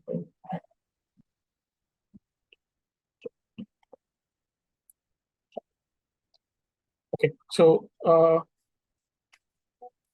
this shows how you can calculate the number of GPUs that you need based on the work that you want to do, right? And then especially you need to have a higher RAM, and then also highly recommend, because these are basically tensor calculations that we perform, so that it needs larger GPU, right? Okay. That is what I can say. So at least it depends on the work that you're going to do, but at least you need to have a 16 GB worth of RAM with at least 2 GB GPU to run it on. Right. The next one, is it possible to incorporate machine learning model with this OpenAI for better response? Yeah, that is totally that is available. So the one last example that I showed, it consists of similarity identification using cosine similarity. So it is blended of 2 things, right? not only the OpenAI generative AI aspect, it covers the traditional decision AI models as well. How do I enhance the effectiveness of OpenAI using smart and creative prompts? Yeah. One thing is you can think of many ways that you can ask the question, get the answer. That is one way. So it is kind of like, that's why I told you, it is kind of like an art. At the same time, it is kind of like an science. So I have given the science. So the art part is kind of like coming through the experience. But the 5 things that I showed there, like it has to be clarity, you have to provide the specificity, you have to provide the context, you have to get rid of the biasness, and then you have to iteratively run it. So those are the 4 basic aspects that you need to follow to enhance your accuracy and then create intelligent prompts. Right? So is it like we give the way of answering for the question asked inside the prompt? Yeah. So these are still narrow AI kind of things, not general AI. So the way that you want to answer, sometimes that we do in our day-to-day activities as well. So then it knows your kind of boundary that you want to provide the answer, right? So then it knows what are the probabilities that you need to cater to, because it is totally a probabilistic graphical model that we are talking here. So probabilistic, not graphical, probabilistic model that we are talking here. So then it knows which probabilities has to be played with. So when you are giving the answer, then it knows how to answer properly. Okay. Are LLMs capable of reasoning as to why it provide a particular output? No, not at the moment. What they can show is where this information was taken. So LLMs are not capable of showing the reason. Okay. And then going into the next question, can I get more details about the tasks in the hackathon? Specifically, should we develop something using OpenAI? So what exactly do we need to develop? So I provided to the team to provide the detailed answer. I'll shift it to the next one. Could running those models can harm our GPU? Because I heard some said running ML models could harm our PC's hardware. Yeah. So you have to be monitoring what's happening inside your machine. So always, in none of those codes, I have shown your utilization of your machine. But one of the best practices is to have utilization of your machines and then put alerts when you're training these type of things. There are specific, like even you can also get these values out in your report, like in your output. So you don't need to always go and check whether you have credits or not. There are ways that you can actually calculate the pricing for the training that you are doing, and then you can real-time monitor how many dollars that you have done. Yeah. So monitoring is one aspect in order to get rid of that problem. And then we normally do it when we do the coding, real coding, actually, not like the demonstration part. Okay, how we can ensure that the prompt provides sufficient context and input data to guide the AI model in generating relevant and accurate responses. Very, very well, a very good question. Yeah. So when you are doing accurate, so I think the question is basically like how we can optimize our answers, and also like how you can evaluate the accuracy of an input output, right? So there are like right now there are like not automated ways. So one is basically you can ask an SME to check whether your answer is correct or wrong. Then the second thing is you can like semi-automate that with respect to validations that you can provide. Right? And then the third one would be basically totally relying on a SME rather than having a bot or someone to look at. So to ensure that sufficient context is not there, it totally depends on many things. But the majority part comes with how accurate our output would be. Okay. The second thing is like the latency. If it takes longer time, that means the model has no specific data in it, and it is trying to regenerate probabilities too much. So that is another one that you can get an idea. What is your latency, and then what is your execution time as well. So those are main two things that you can think of part of the accuracy levels. Will you share these codes? When will you share them? Yeah, I can share these codes, like nothing owns by me. Yeah, I can provide it. I can provide it to the team. Even tonight I can share. I think the team can put it somewhere else. Do the capabilities of an LLM reach a peak or maturity at a certain point during its training or usage? Theoretically, it has to be, because once it's identified all the possible combinations, it has to be. But we are still in the very early stages of that. So we are very early stages, like we might have not seen even 5% of it, or like even 2% of it, what it can do. So it has a long way to go. Do we have to use only the OpenAI models for the hackathon? I'll let the team to answer that. So backpropagation happening in fine tuning. Okay, interesting question. Technically, what happens in the fine tuning is like not exactly as backpropagation happens in deep learning neural networks, right? What we do is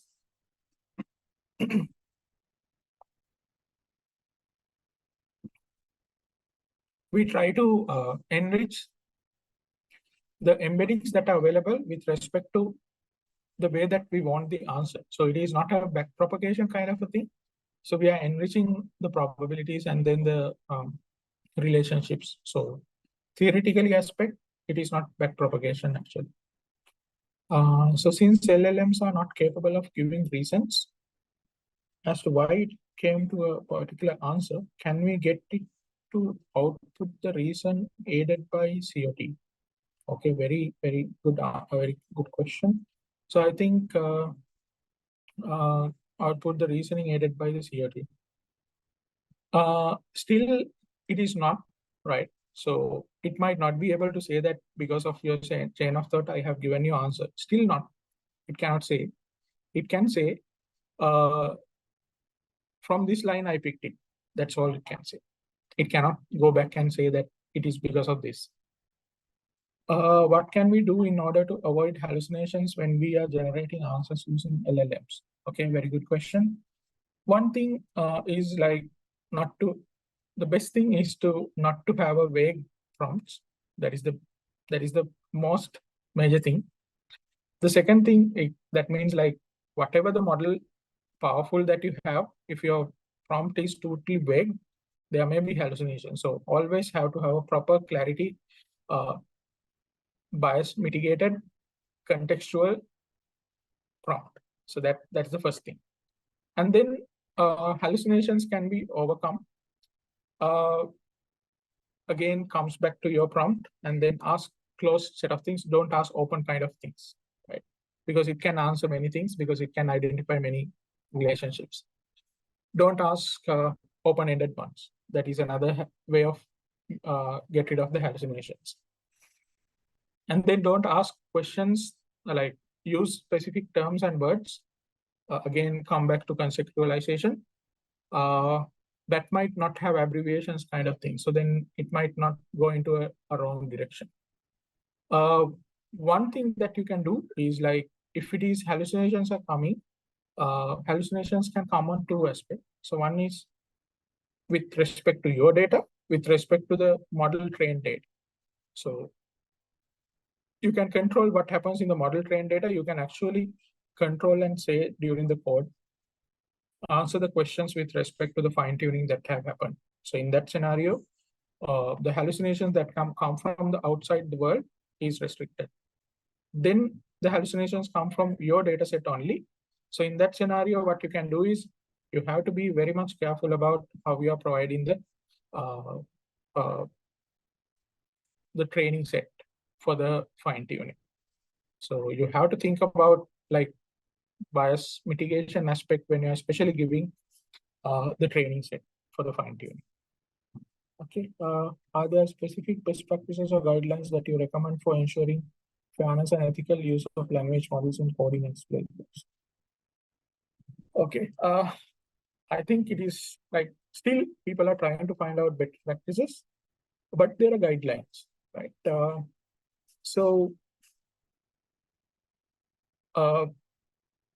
In coding applications, right, you have to be vigilant about what type of a use case that you are like, which type of a development. So it is a medical type of a thing, or a, like I'm saying, mission critical or a less critical kind of thing, right? And then like we should be aware of what are the best practices for coding with respect to databases, with respect to Python coding, right? And then those optimizations, those kind of things. So guidelines right now, what we are following for software engineering has to be followed. And then your code that you are going to generate or you are going to evaluate should follow those basic software engineering guidelines. And then a part of that, so you have to think about the security. You have to think about the, you have to be very much sure about that your code application with respect to GPT provides an accurate answer. That basically comes with respect to the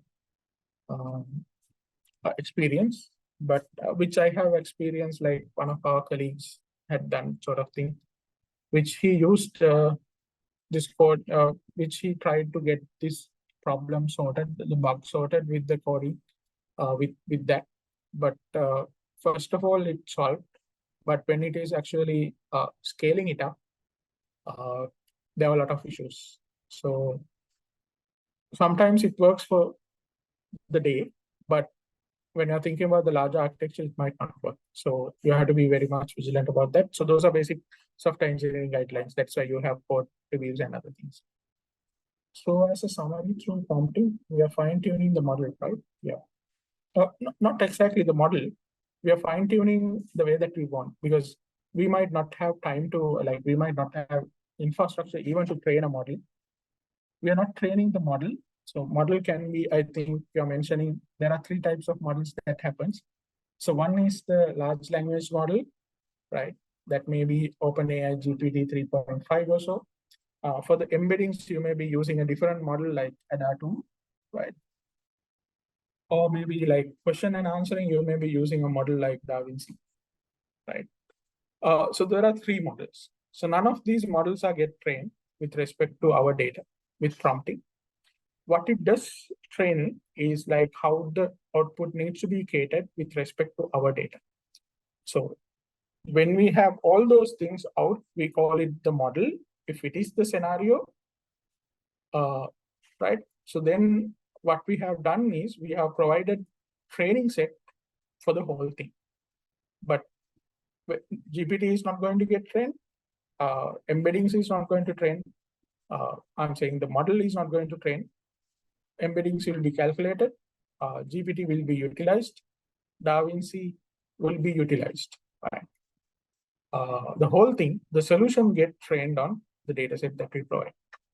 You'll be able to verify briefly explain the embedding part as well. Yeah, so embeddings, you can think of, you're trying to do mapping with respect to different entities, right? So let's say you have different objects. So one object is a bat, the other object is a ball, the other object is a badminton, right? So bat and badminton doesn't relate, but bat and ball relate, badminton and ball relate. So simply, if you take those 3 objects, so you can see the pattern, you can see the network that goes on. Right? So it would be bat to ball, ball to badminton, and not from badminton to bat, right? So that is basically the embedding that you're going to calculate. So you can think of when you have large objects, how those relationship would be. How can you use OpenAI Clip for prompt engineering?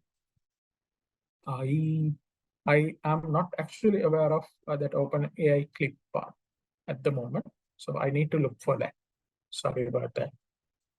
And can we train this to generate codes for specific applications, even if we don't have enough data set to produce different outputs? If you are aware of what is the application should be, yeah, this is possible. But it needs iterative fine tuning each and every time, which is like it needs a bit of experience when you're doing that. So for a layman or for an inexperienced person, I would not recommend it. I would not recommend to use generate codes. But if you are an experienced person, then it is okay. I'm thinking about the running applications which are on either mission critical or whatever. But I'm thinking about production grade developments. For your POCs, I think that is okay. Or for your experimentation, that would be even not recommended. But yeah, definitely don't do it if it is yet to be kind of like mature. Yeah. OpenAI clip, that is something that I have not used.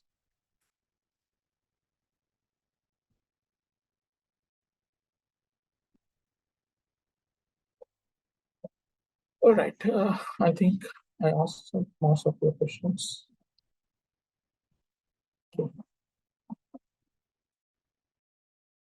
And with that, ladies and gentlemen, we bring our Q&A session to a close. We hope you've gained valuable insights. The exploration of OpenAI APIs and prompt engineering has illuminated the incredible potential of technology and artificial intelligence. A special thank you to our distinguished speaker, Mr. Hansa Perera, for generously sharing his expertise and insights with us today. Your contributions have enriched our understanding of the technological landscape and the boundless possibilities of AI. We sincerely appreciate your time and commitment.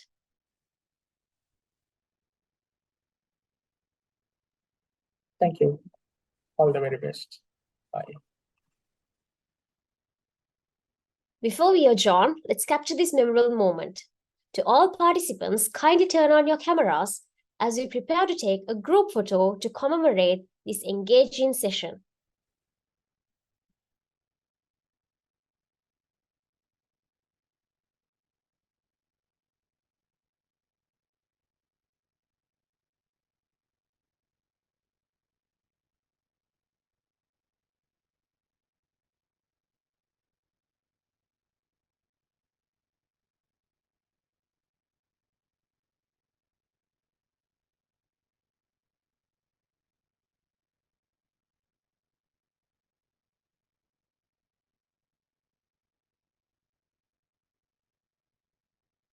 So I'll count to 3, and maybe we can take the group photo by then.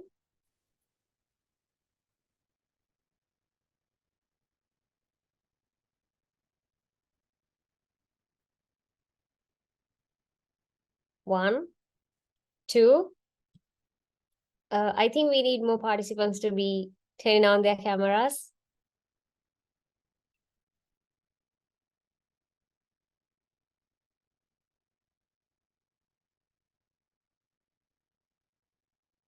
The host has to give the permission to turn on the camera.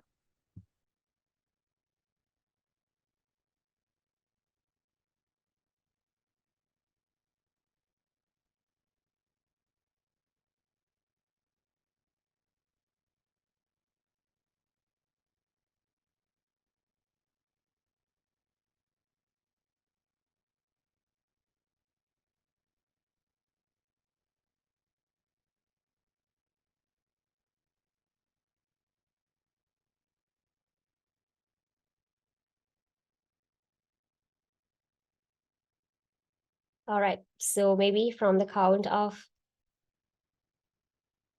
1 to 3, we will be able to take the photograph. All right then. 1, 2, 3. Say cheese.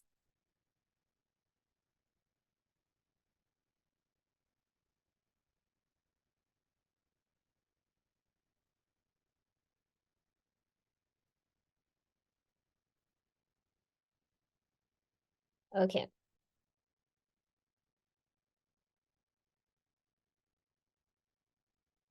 Thank you everyone for your active participation in the group photo. Your presence has given this event its vibrancy. We trust that today's session has ignited your curiosity and expanded your knowledge.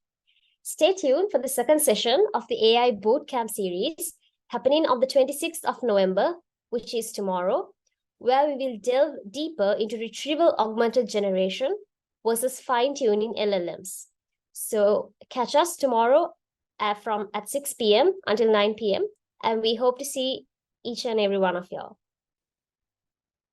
As we conclude, we wish you all a wonderful evening.